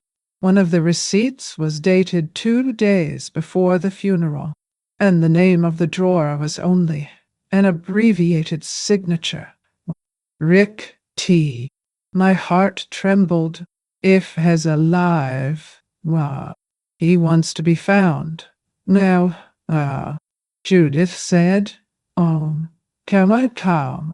A smile that mixed relief and hope, as if she had just discovered that the end of the story had not yet been written. I took a deep breath, feeling a mixture of fear and anticipation growing in my chest. For the first time in weeks, a spark of relief ignited, but I also realized the weight of the decision I was about to make.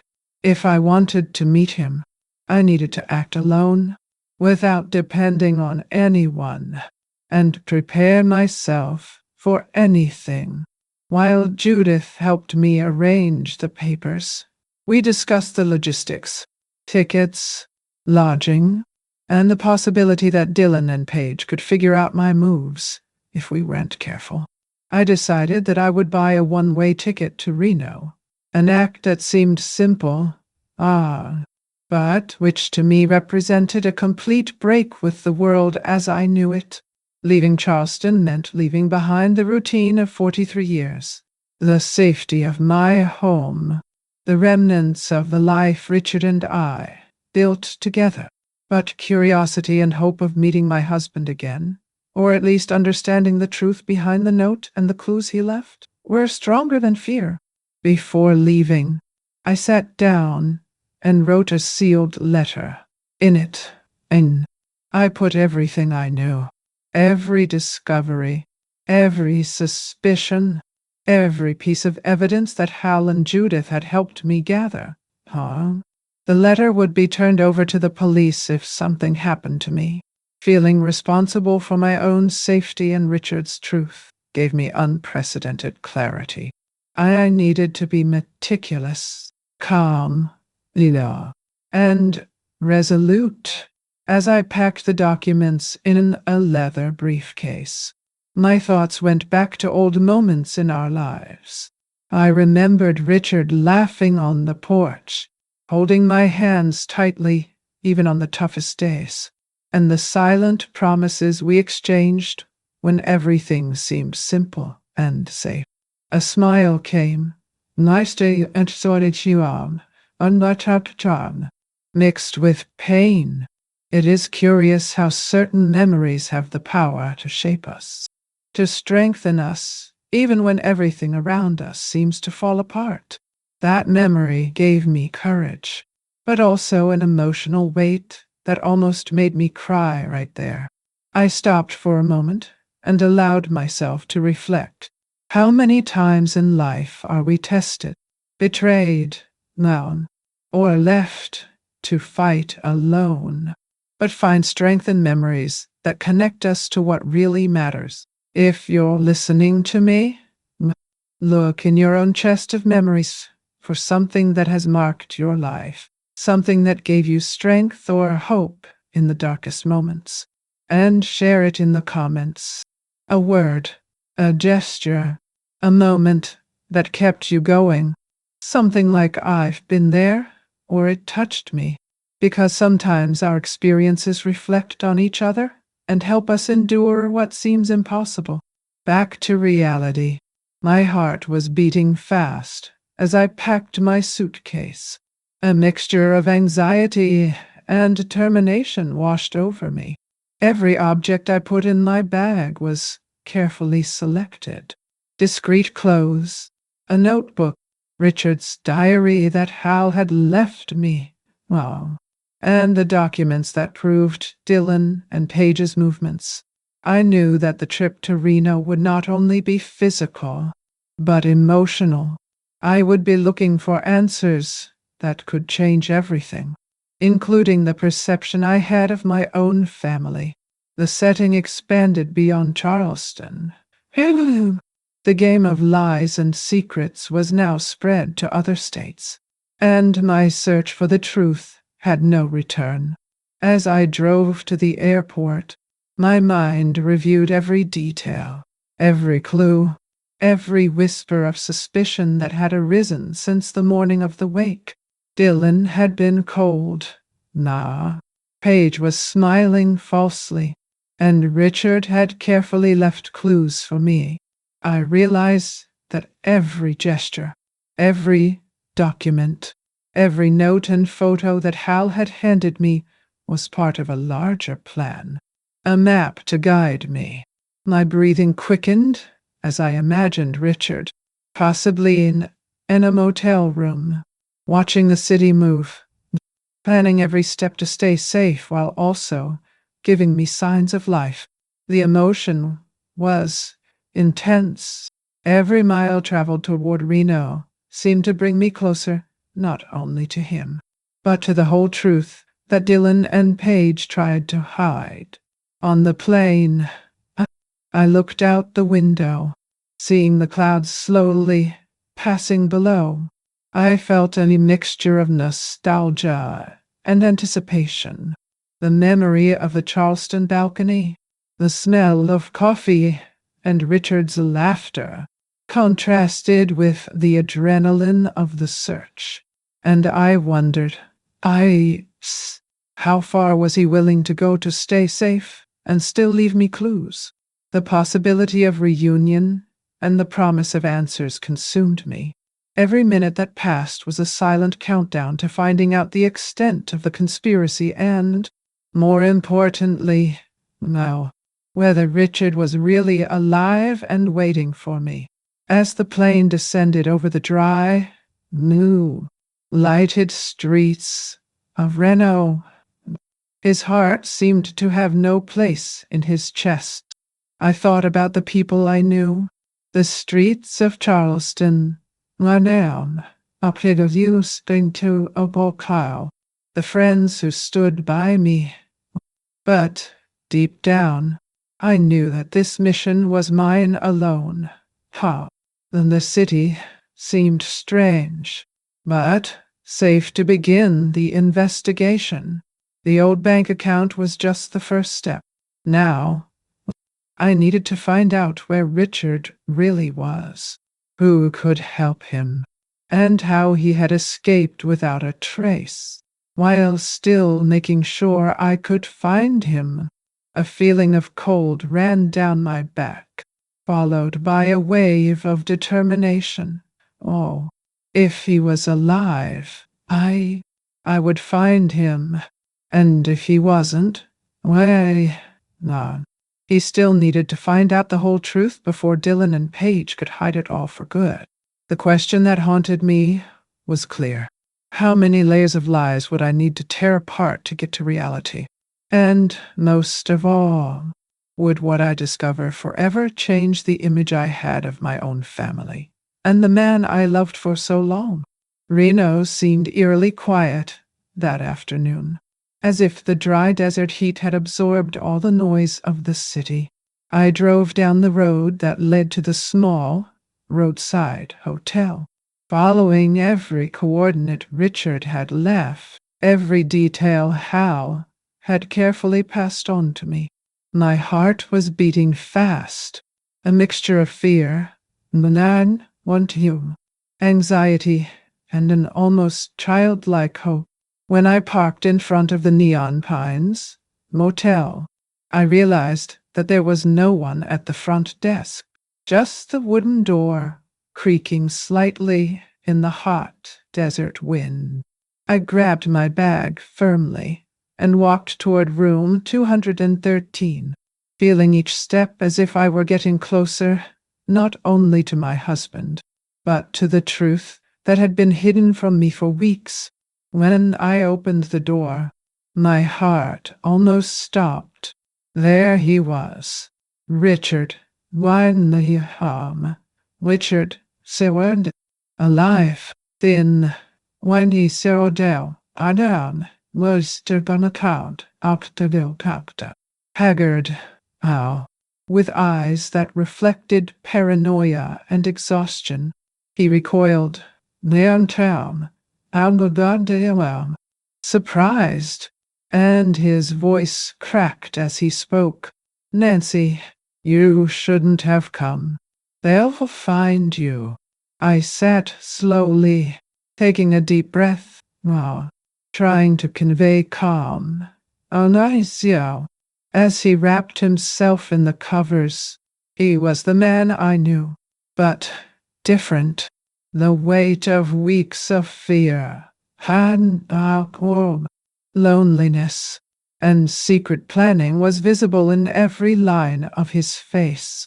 He began to count, every word laden with regret and relief. He discovered that Dylan and Paige were using his personal data to launder money, moving large sums of accounts that no one else knew about. When Richard Ternierna shut in to report the fraud, Dylan coldly planned his disappearance.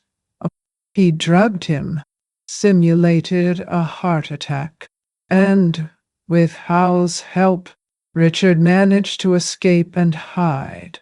But he never imagined that I could be in danger because of it. As he spoke, anger began to grow inside me. Mixed with a deep sadness. Years of trust and love had been betrayed by those who were supposed to protect and respect our family.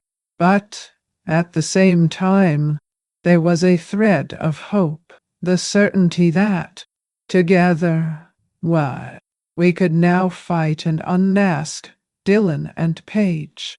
Richard looked at me, his eyes moist. I wanted to protect you, Nancy. If I had disappeared, you would be safe. But I made a mistake. You are also in danger. I held his hand, firm and resolute, and said, we messed up together, but now, let's finish it our way. No one else is going to fool us. Richard, no one. No. We spent hours talking, planning each step carefully. He explained to me the financial movements, the suspicious transfers, and the falsified documents. Every detail that Dylan and Paige had tried to hide became more real, more tangible, more urgent. I realized the importance of every piece of information Richard kept, every note, every address, every contact with Hal. There was no more room for hesitation or uncontrolled fear. It was time to act, but with intelligence. The reunion with Richard, although emotional, brought with it the awareness that the battle ahead would be dangerous and would require more courage than anything we had ever experienced. As I looked at him, I noticed that the expression on his face alternated between relief and tension.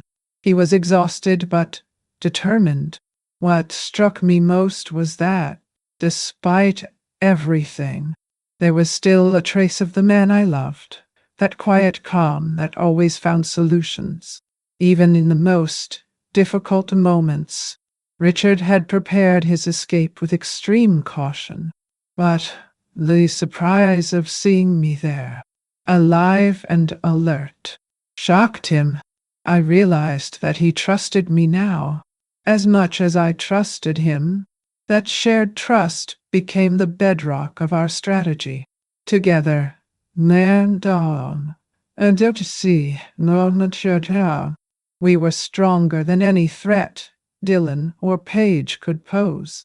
As we planned the next steps, Richard revealed details about the risks. Dylan was spreading the word around town that I was mentally unstable, planning to officially shut me down and take control of the assets and life insurance. The fraud was not only financial, but also personal, psychological, trying to destroy our reputation and manipulate the perception of everyone around us. I felt a chill, but also a fierce determination. I wouldn't allow them to get away with it. Not after all. Richard held my hands and said, "No, not," almost in a whisper. "Nancy, ow, I never imagined you'd have to face this alone. But now you're here. We can both fix that." And in that sentence, I felt an ancient force awaken. No, I don't. One that had been dormant for years of quiet living and quiet dedication to family. I mentally went through all the details that Hal, Judith, and I had gathered. The bank account in Reno, the motel receipts, Richard's diary, the forged documents. They all fit a pattern that, now that Richard was with me, stuff we could follow. He told me about how, about the precautions they had to take, and how each move had been planned with precision.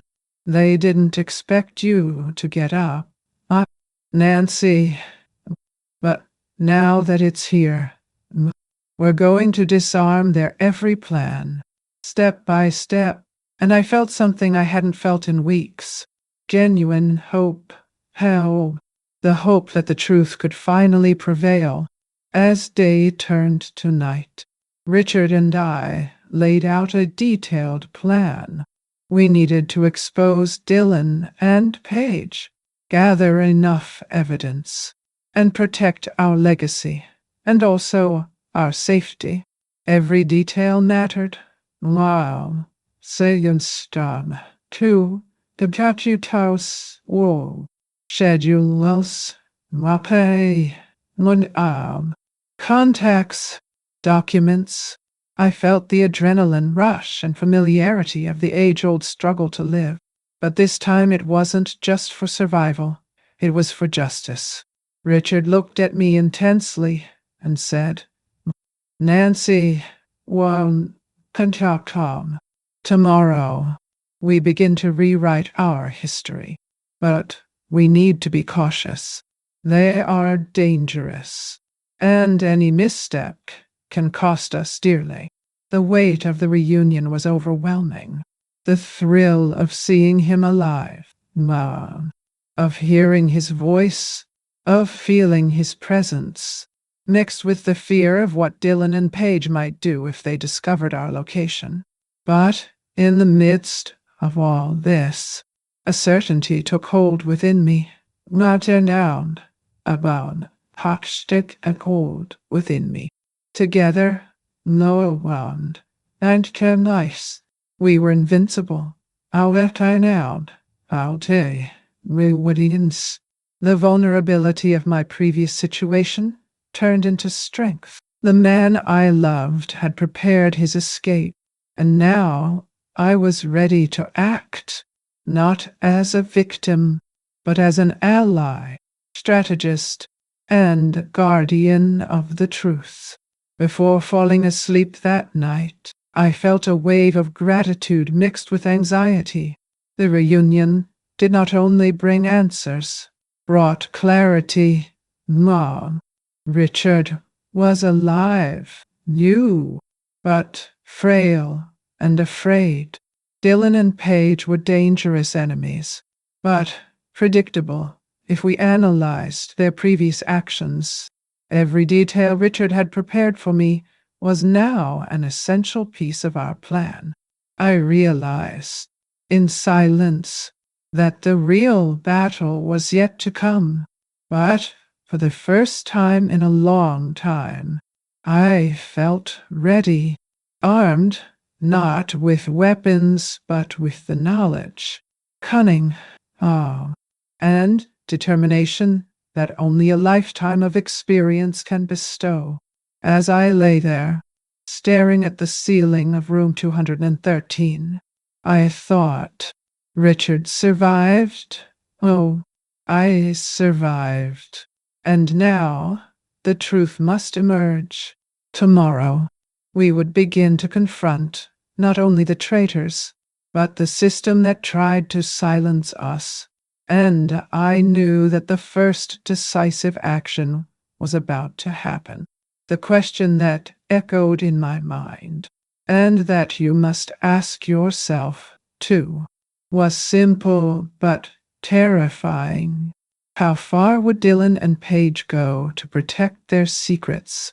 And how far would we go to reveal the truth? And, most of all, was the city of Charleston prepared to find out what had really happened on that fateful morning, when it all began with a note among flowers and the promise of a love that seemed to have been erased? I returned to Charleston with a heavy but determined heart. Richard had decided to remain in hiding. There was no way to risk his safety once again. Before leaving, he handed me a thick briefcase full of documents, audio, taps from his old office, records of suspicious transfers, forged contracts, and incontrovertible evidence of the fraud Dylan and Paige had masterminded. He looked me in the eye, and in that instant I understood that everything now depended on me. I would be the voice of truth, the guardian of the legacy they tried to destroy. The flight from Reno to Charleston seemed endless. Every mile traveled brought me closer to the confrontation I knew was inevitable, but also closer to the justice we sought. On the plane, I went through each document, mentally organized each audio, and planned the step-by-step of how to act. With caution and coolness, the feeling was strange. I was alone, but more powerful than I ever imagined I would be able to feel. Upon arriving in Charleston, the humid heat of the South seemed to envelop me, but I could not allow myself to be distracted by my surroundings. Judith was waiting in court, ready to act immediately. We went directly to her office, and she began to review every piece of evidence with me. The bank statements, the fake contracts, the audio recordings. Every detail proved what I already suspected. But now, with tangible evidence, Judith explained that we could take urgent action to lock up all of the family's assets, protecting them from any attempt by Dylan to manipulate them or to claim control through interdiction or forgery. I felt the adrenaline rushing. What a mixture of fear, anxiety, and the quiet excitement of finally taking control of the situation. With everything prepared, I knew the next step would be to confront Dylan directly. It would not be just a conversation. It would be the first demonstration that he would no longer have power over me, that the tide had turned. When I entered the house, the room felt cold and empty, but I felt my every step as if it were an announcement that something had changed irrevocably. Dylan appeared shortly after, now, trying to look relaxed, a nervous smile on his face. He did not know that I had in my hands the evidence of every crime he will commit against our own father. And now against me. I sat in the armchair in the living room, positioning the folder with the recordings and documents in front of me. Why? Every detail was ready to be presented, every audio ready to play and expose his greed and cruelty. When Dylan walked in, I noticed a quick flash of recognition in his eyes, but he tried to maintain his posture. Mom, what's going on? I took a deep breath, maintaining the calm I had cultivated for the past few days. Sit down. I said softly but firmly. He obeyed. But the discomfort was evident. The tension in the room was almost palpable, and I knew that every second of silence increased the impact of the revelation that was about to occur. I took the first recording and positioned the device, ready to play. I looked directly at Dylan and said softly, but with a firmness that cut through the air, "What? If you move, I'll press play." He tried to laugh, as if to say that it was all just a joke, but I realized that the laughter failed. The coldness in my eyes, the control of the situation. Wow. The presence of Judith by my side. All of this dispelled any vestige of security he believed he had. I continued, each measured word charged with contained emotion. Don't laugh. His father is alive, and now, it's your turn to run. The shock was instantaneous. Dylan swallowed, realized that his game was over, and that I was no longer vulnerable. I was no longer isolated. Time seemed to have stopped. I could hear the breath itself, the racing of the heart, the electrical tension in the air. Dylan had nowhere to run. The evidence was irrefutable. The determination in my eyes was unwavering. He tried to formulate some sentence that would justify his actions, but I kept silent, letting the truth speak for itself. Judith then entered, positioning herself next to me as a firm and sure presence. Dylan, everything you've done is documented. Every fraud, every attempt at manipulation, every lie. You will not have access to the assets, nor control over Nancy, nor to what is left of Richard's legacy. The gravity of his words reinforced the impact. I saw Dylan tremble slightly, realizing that every move he had made to control and deceive ultimately had no effect. The break was complete. I had cut emotional and financial ties with coolness, dignity, and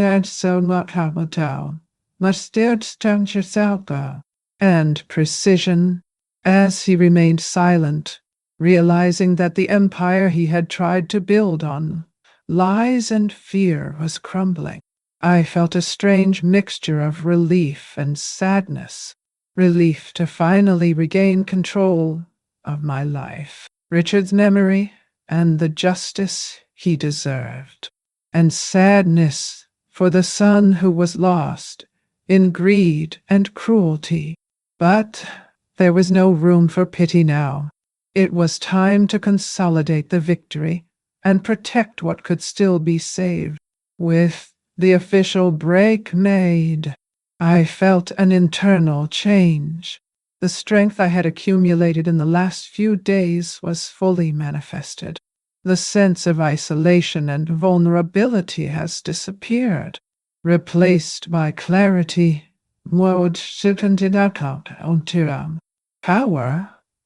power, and purpose.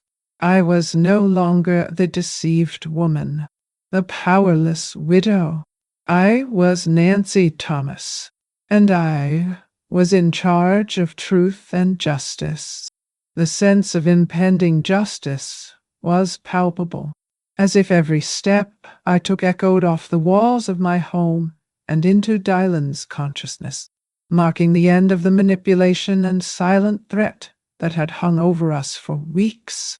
As he walked away, visibly shaken, I took a deep breath, feeling the strength return to my body and mind. The evidence was safe with me. Judith had secured the legal blocking of the assets, and Richard, though in hiding, was alive and aware that we had taken control of the situation. For the first time in a long time, I felt truly free to act, to think, and to plan next steps without the constant fear of immediate retaliation. In the silence that followed, I sat for a few minutes, feeling the weight and responsibility of all that had happened. But I also felt a deep satisfaction.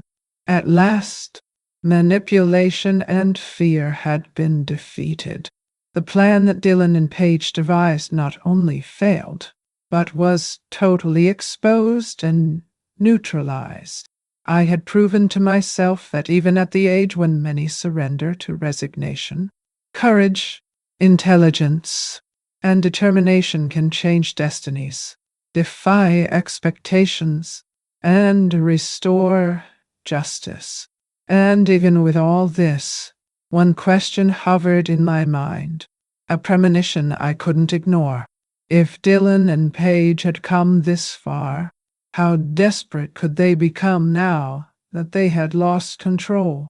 I knew that the battle was not yet completely over, that every future step would need to be calculated carefully. But for the first time since the day of the note that changed my life, I felt that with Richard by my side, and with the truth on our side, we were ready to face any attempt at retaliation, and that, finally, justice would begin to prevail definitively. Watching from afar,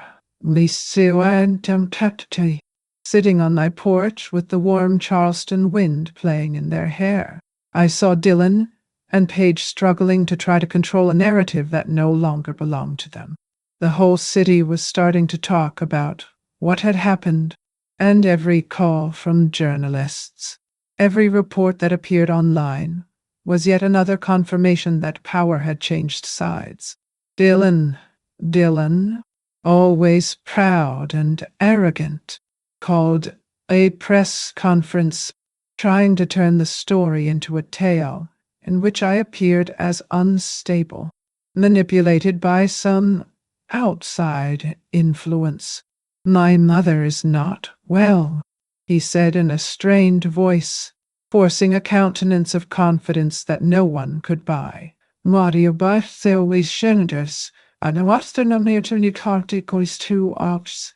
the truth has a weight that not all lies can balance. As he spoke, Paige filed a temporary custody order over my assets, trying to prevent me from continuing to act autonomously. But their every action was overturned before it even reached the judge. The state prosecutor's office received the video Richard had recorded, every word, every piece of evidence of what they had plotted, and it triggered an immediate criminal investigation. I felt a chill run down my spine, but not out of fear. It was the feeling of justice happening. Dylan lost his position as a manager at his accounting firm. and his assets were frozen by the court.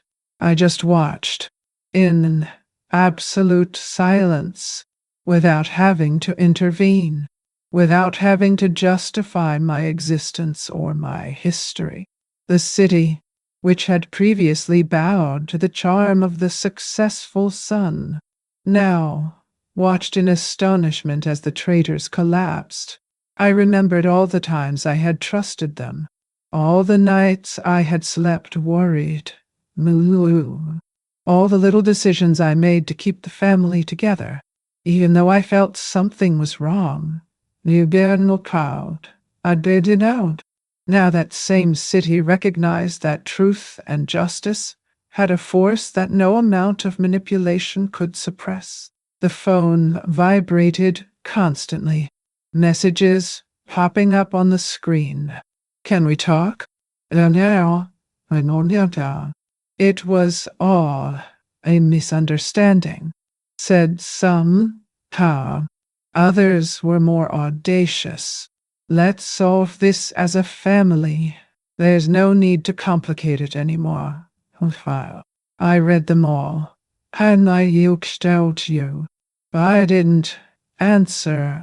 Each attempt to approach them reminded me of the betrayal, of the night I found the note hidden among the flowers, of the feeling of ice that ran through my spine when I realized that Richard was alive, and that the world I trusted had been built on lies. Now, silence was my most powerful weapon. I didn't need to justify anything. I didn't have to be afraid anymore. That feeling of silence was not just the absence of sound, but the presence of power. I felt my hands steady on my lap, my eyes following every movement on the cell phone screen. Every news story published, Dylan and Paige were desperately trying to regain control, but their every action was innocuous.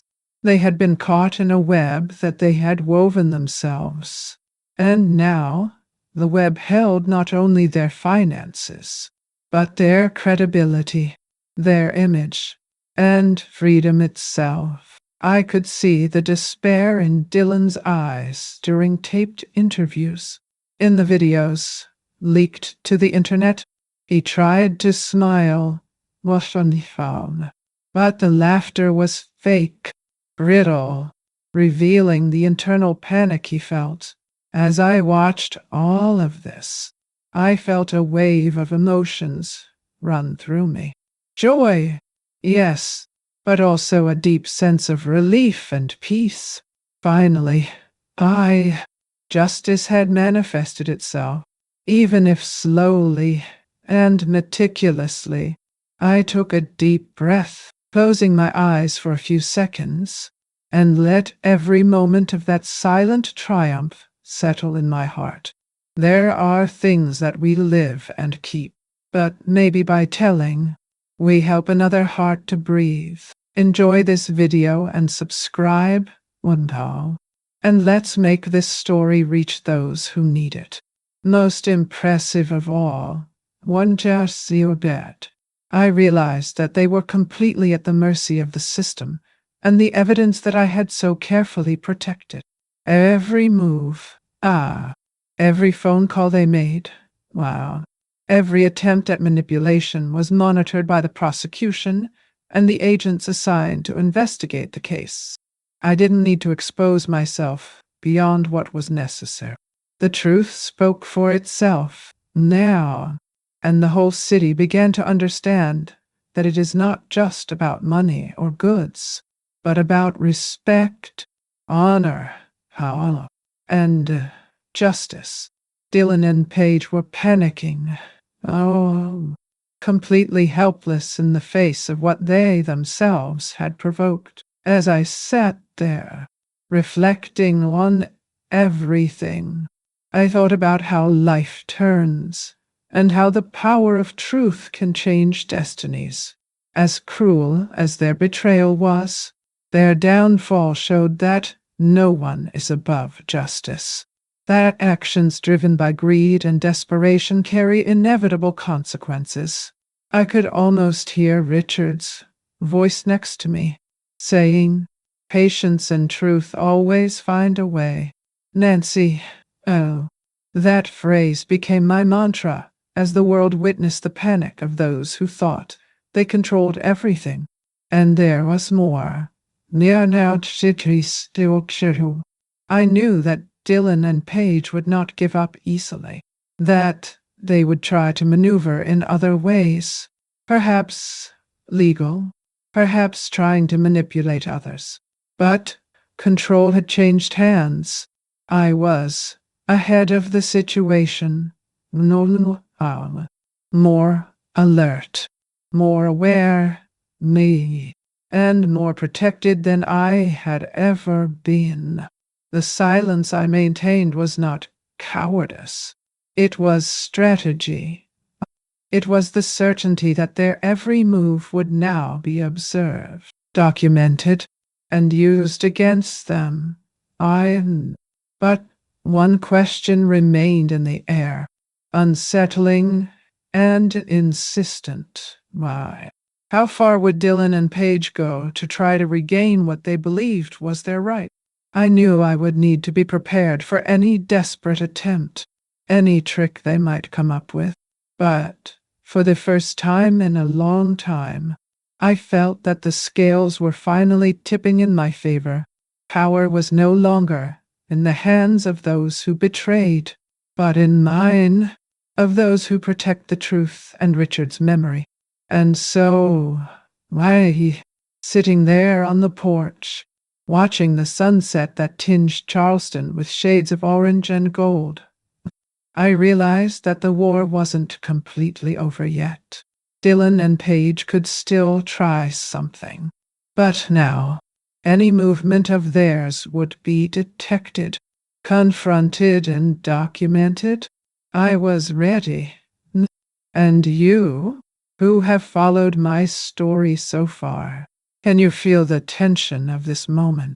Can you imagine how powerful it is when the truth finally imposes itself on lies and fear? I knew that something was yet to come, and that every decision from then on could define the final outcome of this plot. The next move would be decisive, and I would be prepared for it. The day I walked into the Charleston County Courthouse seemed ordinary at first, but I was already feeling the weight of something that was about to explode. The doors opened, and I walked slowly, feeling the cold of the marble under my shoes and the curious gaze of everyone present. The stands were full. Neighbors, journalists, friends from church, and, of course, Dylan and Paige, who displayed tense faces and forced smiles that fooled no one. I could hear the whisper of the audience, murmurs about the case, speculation about the widow and her greedy children. But I knew that the truth had its own strength, and that it was finally in my hands. Dylan approached, trying to maintain a posture of confidence, while Paige crossed her arms, trying to look superior. I sensed a sound. I took a deep breath and sat next to Judith, feeling her steady presence like a silent shield, knowing that I was not alone in this battle. As the hearing began, Dylan stood up, eyes fixed on the judge, and began his show. My mother is not in a position to manage her own assets. She demonstrates erratic, paranoid, and impulsive behavior. His every word was rehearsed, every gesture calculated. But as he spoke, I noticed the incredulity on the faces of some present, and this gave me strength. I knew the judge was listening carefully, not trying to separate the truth from the obvious manipulation that Dylan and Paige were weaving.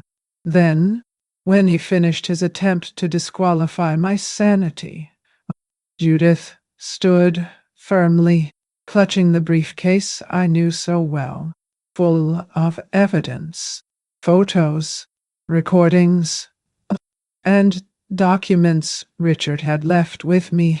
She began to present the video Richard had recorded. Her steady, determined voice echoing through the courtroom. Every detail of what Dylan and Paige had plotted. Every piece of evidence of fraud. Every piece of evidence that my husband was still alive when Dylan and Paige had tried to manipulate everything. I felt a shiver run down my spine as I heard Richard calling me by name, saying that I needed to move on, that he trusted me to finish what he couldn't. Each recorded word was a reminder of the love and trust that had always brought us together. In the middle of that performance, I thought to myself, wow, life gives us moments when we have to fight with every fiber of the body and mind. And this is exactly one of them. If you've ever felt like you had to prove your own truth in front of everyone, you know what I'm talking about. If you feel, comment here.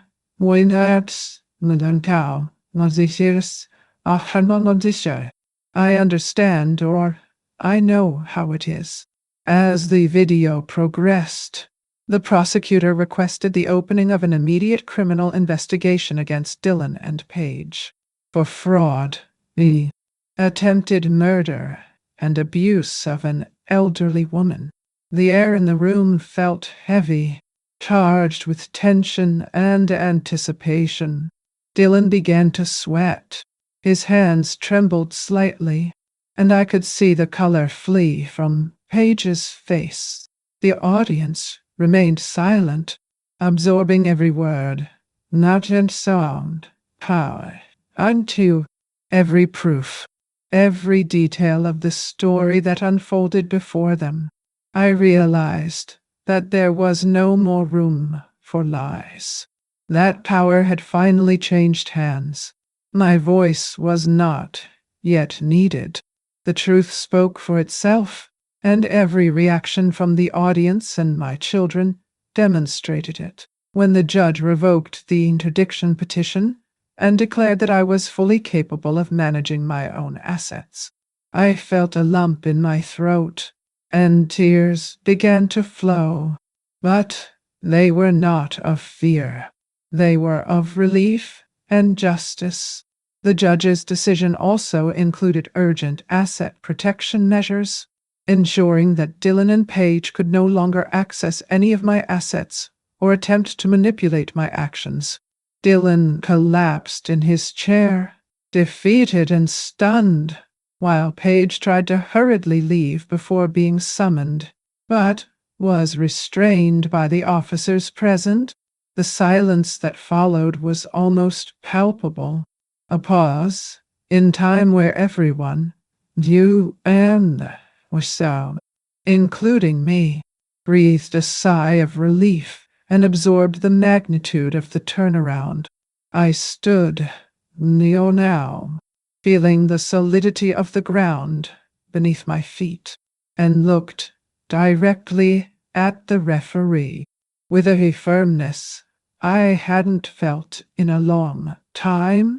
My voice sounded clear, unshaken, tired sound, the toppity, charged with emotion and authority.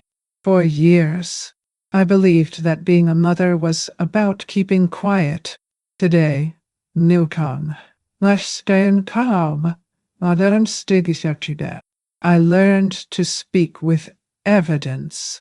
Every word was met with a respectful and deep silence, and I knew that this moment was a milestone, not only for me, but for all the women and mothers who were once discredited or silenced.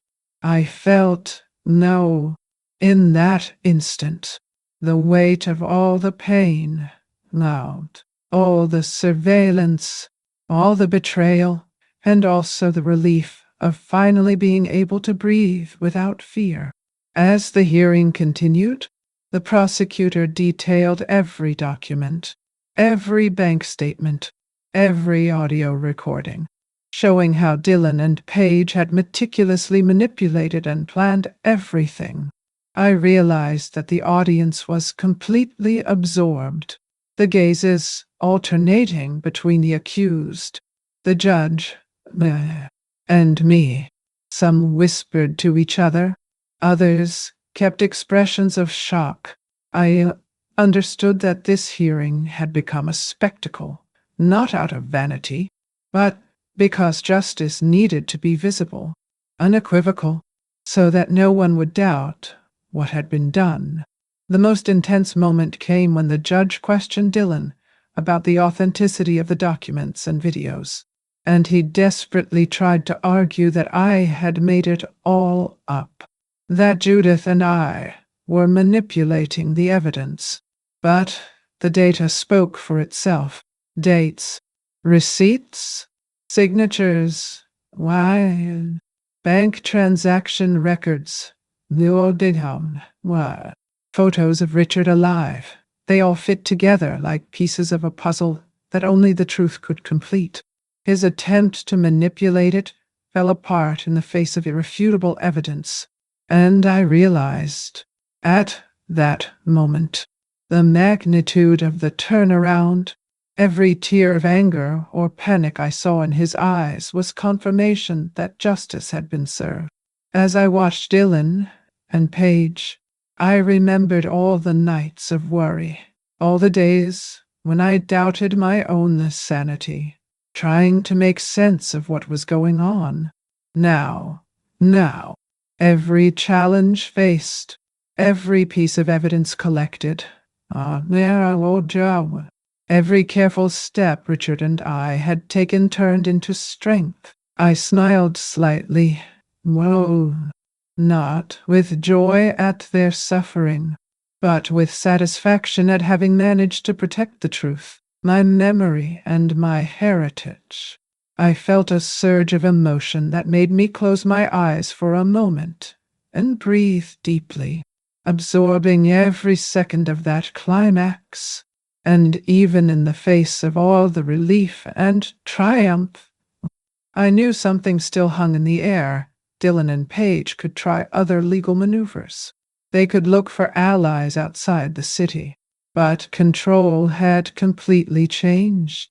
I was in charge, safe, backed by the law, and certain that justice would manifest itself, regardless of any desperate attempts by them. The audience remained attentive, some wiping away tears, others just observing the strength of a woman who, alone, had faced the cruelest betrayal and turned her pain into concrete proof. At the end of that hearing, as the officers began to usher Dillon and Page out of the courtroom, I took a deep breath and felt the weight of the world I was carrying finally lighten. Judith looked at me with a discreet smile, and I knew I had fulfilled a silent promise made to Richard and myself. But there were still questions in my mind. How to rebuild life after so much betrayal? How do I make sure that no one else could fool me again? The court ended a battle, but my journey of rebuilding, protecting, and watching still continued. And with that, the next step would be to decide how to turn that victory into a life of security, peace, and truth. The climax had been reached, but I felt that there were still stories to reveal, lessons to learn, and vigilance to maintain. And I ask myself, even now, looking to the future, does everyone understand the weight of standing firm in the face of injustice, even when it comes from those we love? The answer will come, And I will be ready to face it. When the dust in the courtroom settled, I could finally feel the weight of my life coming back to my shoulders in a lighter way. Dylan had been formally charged, and the sound of handcuffs and firm footsteps from officers still echoed in the memory of the room. But here at home, in Charleston, everything finally seemed to breathe a sigh of relief. Page, in turn, sought negotiations, offering plea bargains and agreements to try to reduce her sentence, but I refused to see her, to listen to her apologies, or to justify the unjustifiable. Richard Rice, who was still hiding, appeared on a video call, thin, with unkempt hair, but with that look that always knew how to read my heart. He said to me, now, his voice breaking, Nancy, yawned. They had no idea what they were doing. I needed to disappear. For us, for you. I listened to each word attentively, feeling both relief and a deep sadness for all that we had to endure. As I looked out the window of my house, the Ansonboro neighborhood seemed quiet and sheltered.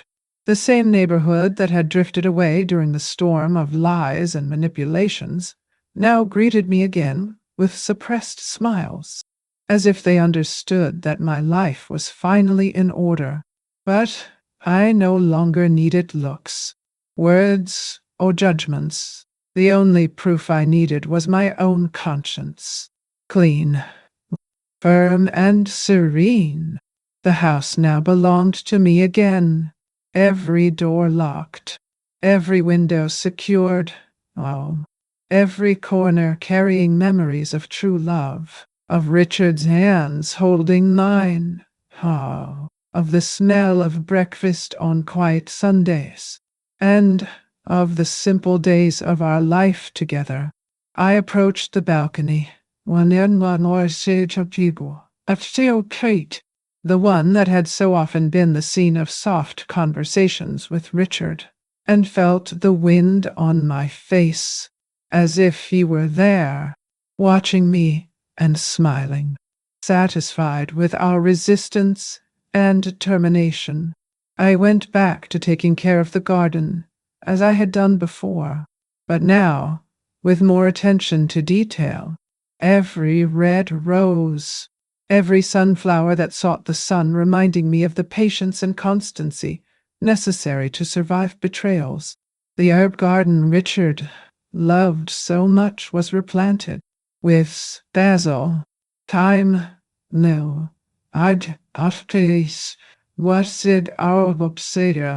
and rosemary, and every smell reminded me of him.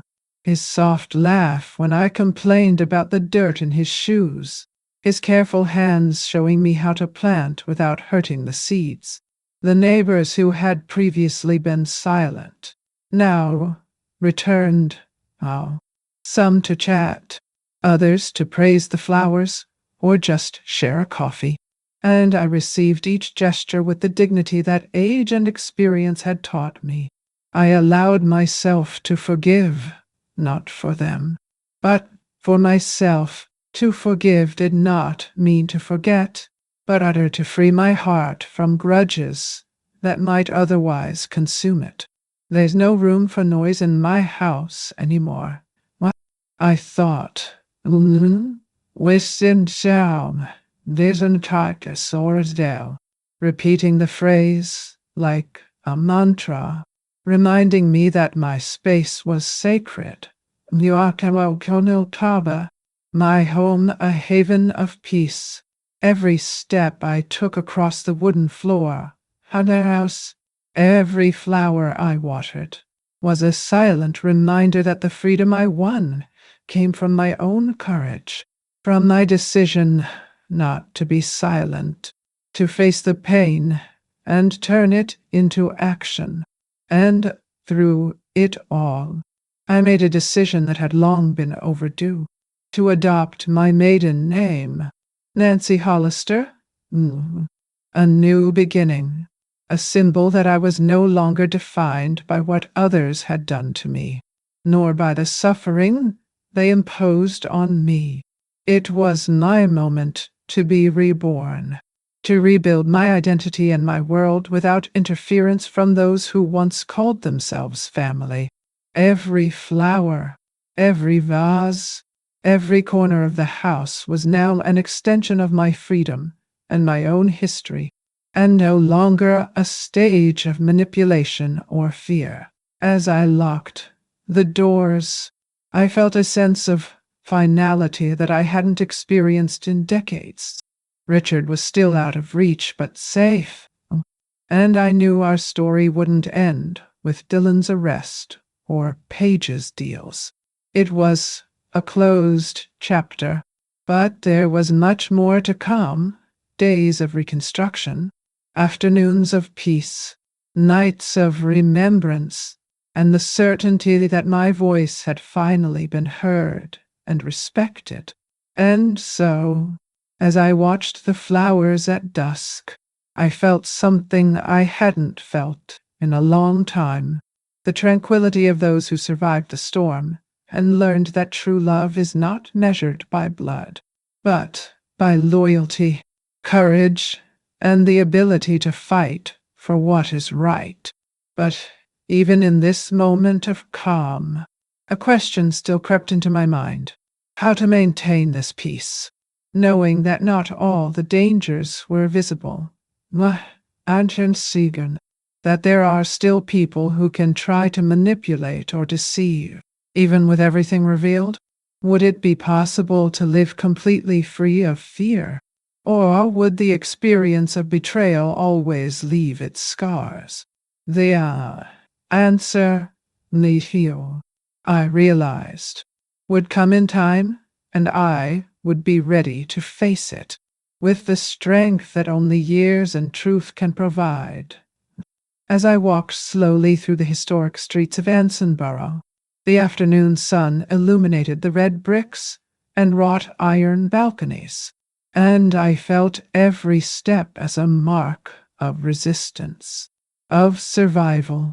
The wind carried with it aromas of freshly brewed coffee, memories that brought me Richard, smiling at his calm way of always choosing the most beautiful lemon cake from the window of the neighborhood coffee shop. I passed the bench where he read the newspaper every morning, still sitting on the same wooden bench, as if time had stopped, and I felt a twinge of longing, but not of despair. No more. Now there was room for memory without pain, only with affection and reverence. I decided to sit on a nearby bench, the same one we used to share on lazy Sundays, when nothing seemed to matter but the other's company. I took a sheet of paper out of my pocket and started writing. Letters to Richard, not to send them, but as if it were a silent ritual of farewell to everything I had believed about the world, about my children, about the security we thought we had. Every word was a confession, a thanks, a promise never again to allow anyone to steal my voice, nor my dignity, even if you are alive. Love, these are my words. To me, to us, to our history. I wrote, feeling the ink mingle with the warmth of my trembling hands. As I wrote, I watched elderly women pass by, some with walkers, others with heavy bags, carrying not only objects but accumulated stories, fears, and silences. I thought about how many of them had been silent in the face of lies, betrayals, or injustices. How many had accepted to become invisible just to maintain the apparent peace. I knew this feeling up close. For years, I thought my world was over when Richard's death was proclaimed. But it wasn't grief that woke me up, it was the lie. The realization that I had to fight for every bit of truth I had left. The pain was inevitable, but the silence could be broken. Rising from the pew, I walked to the little church of St. Philip Mere, the one Richard and I attended on summer Sundays, when the heat of the city was almost unbearable and the wooden pews burned the skin. But the shade of the candles warmed the heart. I walked in slowly, smelling the aroma of melted wax and old wood, and lit a small candle, trembling slightly as tears rose, not of sadness, but of gratitude. I thanked God, not for the loss, but for the reunion with myself, for the awakening of courage that I didn't even know I had. With each breath, I felt the strength of my own history, of my determination not to be manipulated anymore, not to give in to fear or emotional blackmail. As the flame flickered down, I recalled every moment that brought me here. The coldness of Dylan and Paige, the anonymous letters, the clues left by Richard, and the quiet collaboration of Hal and Judith. Each step felt orchestrated, as if I had been guided through a storm to finally emerge to the surface, breathing freely for the first time. And I realized something essential. Time writes letters too. Every day lived, every decision made, every silence broken or accepted is a message we send to ourselves. Even if no one else reads it, it is an inheritance of wisdom, strength, care. I thought of all the nights I cried alone, the mornings I feared for my own safety, the loneliness that felt overwhelming. But every tear, every fear, every moment of uncertainty had shaped me for this moment of clarity. I didn't have to prove anything to anyone anymore. Justice had been served. The culprits faced their consequences, and my home was finally breathing peacefully. The locked doors, the flowery garden, the smell of Richard's herbs. Everything was mine, entirely mine, with no outside noise or interference. Still, when less young, I couldn't help but wonder how many other people, in other places, carry the weight of hidden truths and need the courage to speak out. How many women, how many elderly people, how many betrayed children still remain silent, convinced that the truth will destroy them if it comes to light. My heart sank at the thought of this, and for a moment I felt the urgency to share my story, not only as a narrative, but as a warning beacon.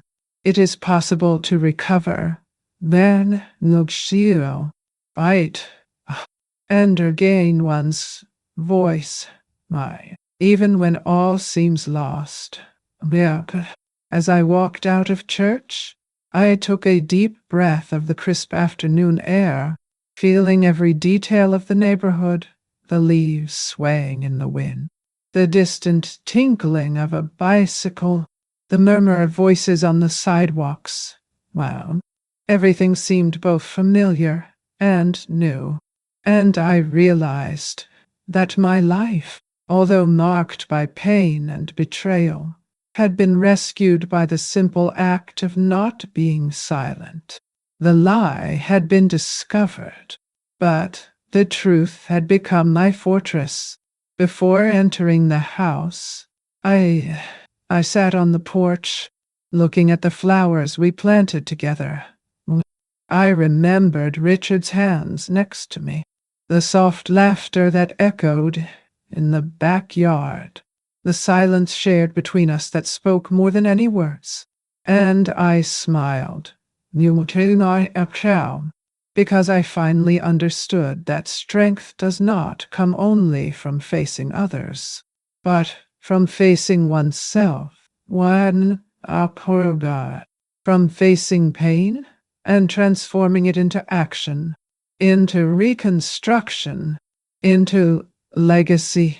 And as the sun set, painting the sky orange and violet, when the world, I wondered, now that the truth has been revealed, what other secrets still wait to be unearthed?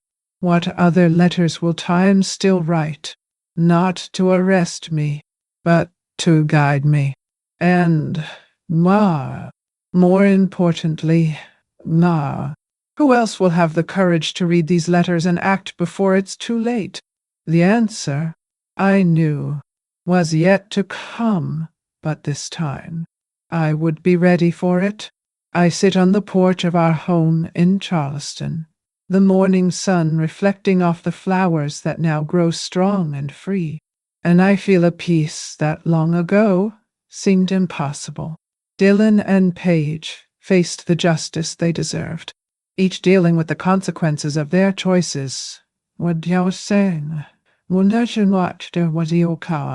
And Richard follows his path, safe and distant, but connected to me by ties that neither lie nor fear could break. I, and Nancy Hollister, have learned there is no greater power than reclaiming your own voice and standing firm in the face of betrayal. The letters I wrote, the doors I locked, every step I took alone, all brought me to this point of serenity and freedom. Today, I breathe without fear, and the silence that was once solitude has become my refuge and my victory. The great lesson I carry with me is simple and powerful. Truth and courage always find their way, even when the whole world seems to conspire against you. I learned that forgiving is not forgetting, and that true strength lies in getting up after the fall, in trusting one's own intuition, and in never being silent in the face of what is unjust. Life is made of choices, and each one of them shapes not only the present, but also the legacy we leave, no matter how many doors are closed, or how many lies are spread. Our essence and our dignity are unshakable when we decide to act wisely and courageously. And to you, who have accompanied me here, I want to thank you from the bottom of my heart. Every minute you spent with me is like a hug that warms and supports this channel, and subscribing is like receiving an invitation to come back to the next cafe. Sit down with me and share stories that touch the soul. I want to know where you're watching from. Which city keeps you while listening to my memories? Write in the comments. Let's create a community of hearts that understand the importance of talking, listening more, and learning together. Don't forget to activate the bell so you don't miss it when the coffee is brewed again, and each story will come to you warm. And don't go away yet. Listen to the next true story that will appear on the screen. Always remember, each wrinkle tells a story, and each story carries a strength. Watch the next video here on the channel with another incredible story, and come discover how time, once becomes a messenger of courage. hidden truths and unexpected new beginnings. Because if there's one thing I've learned, it's that every ending is just the beginning of another page waiting to be written.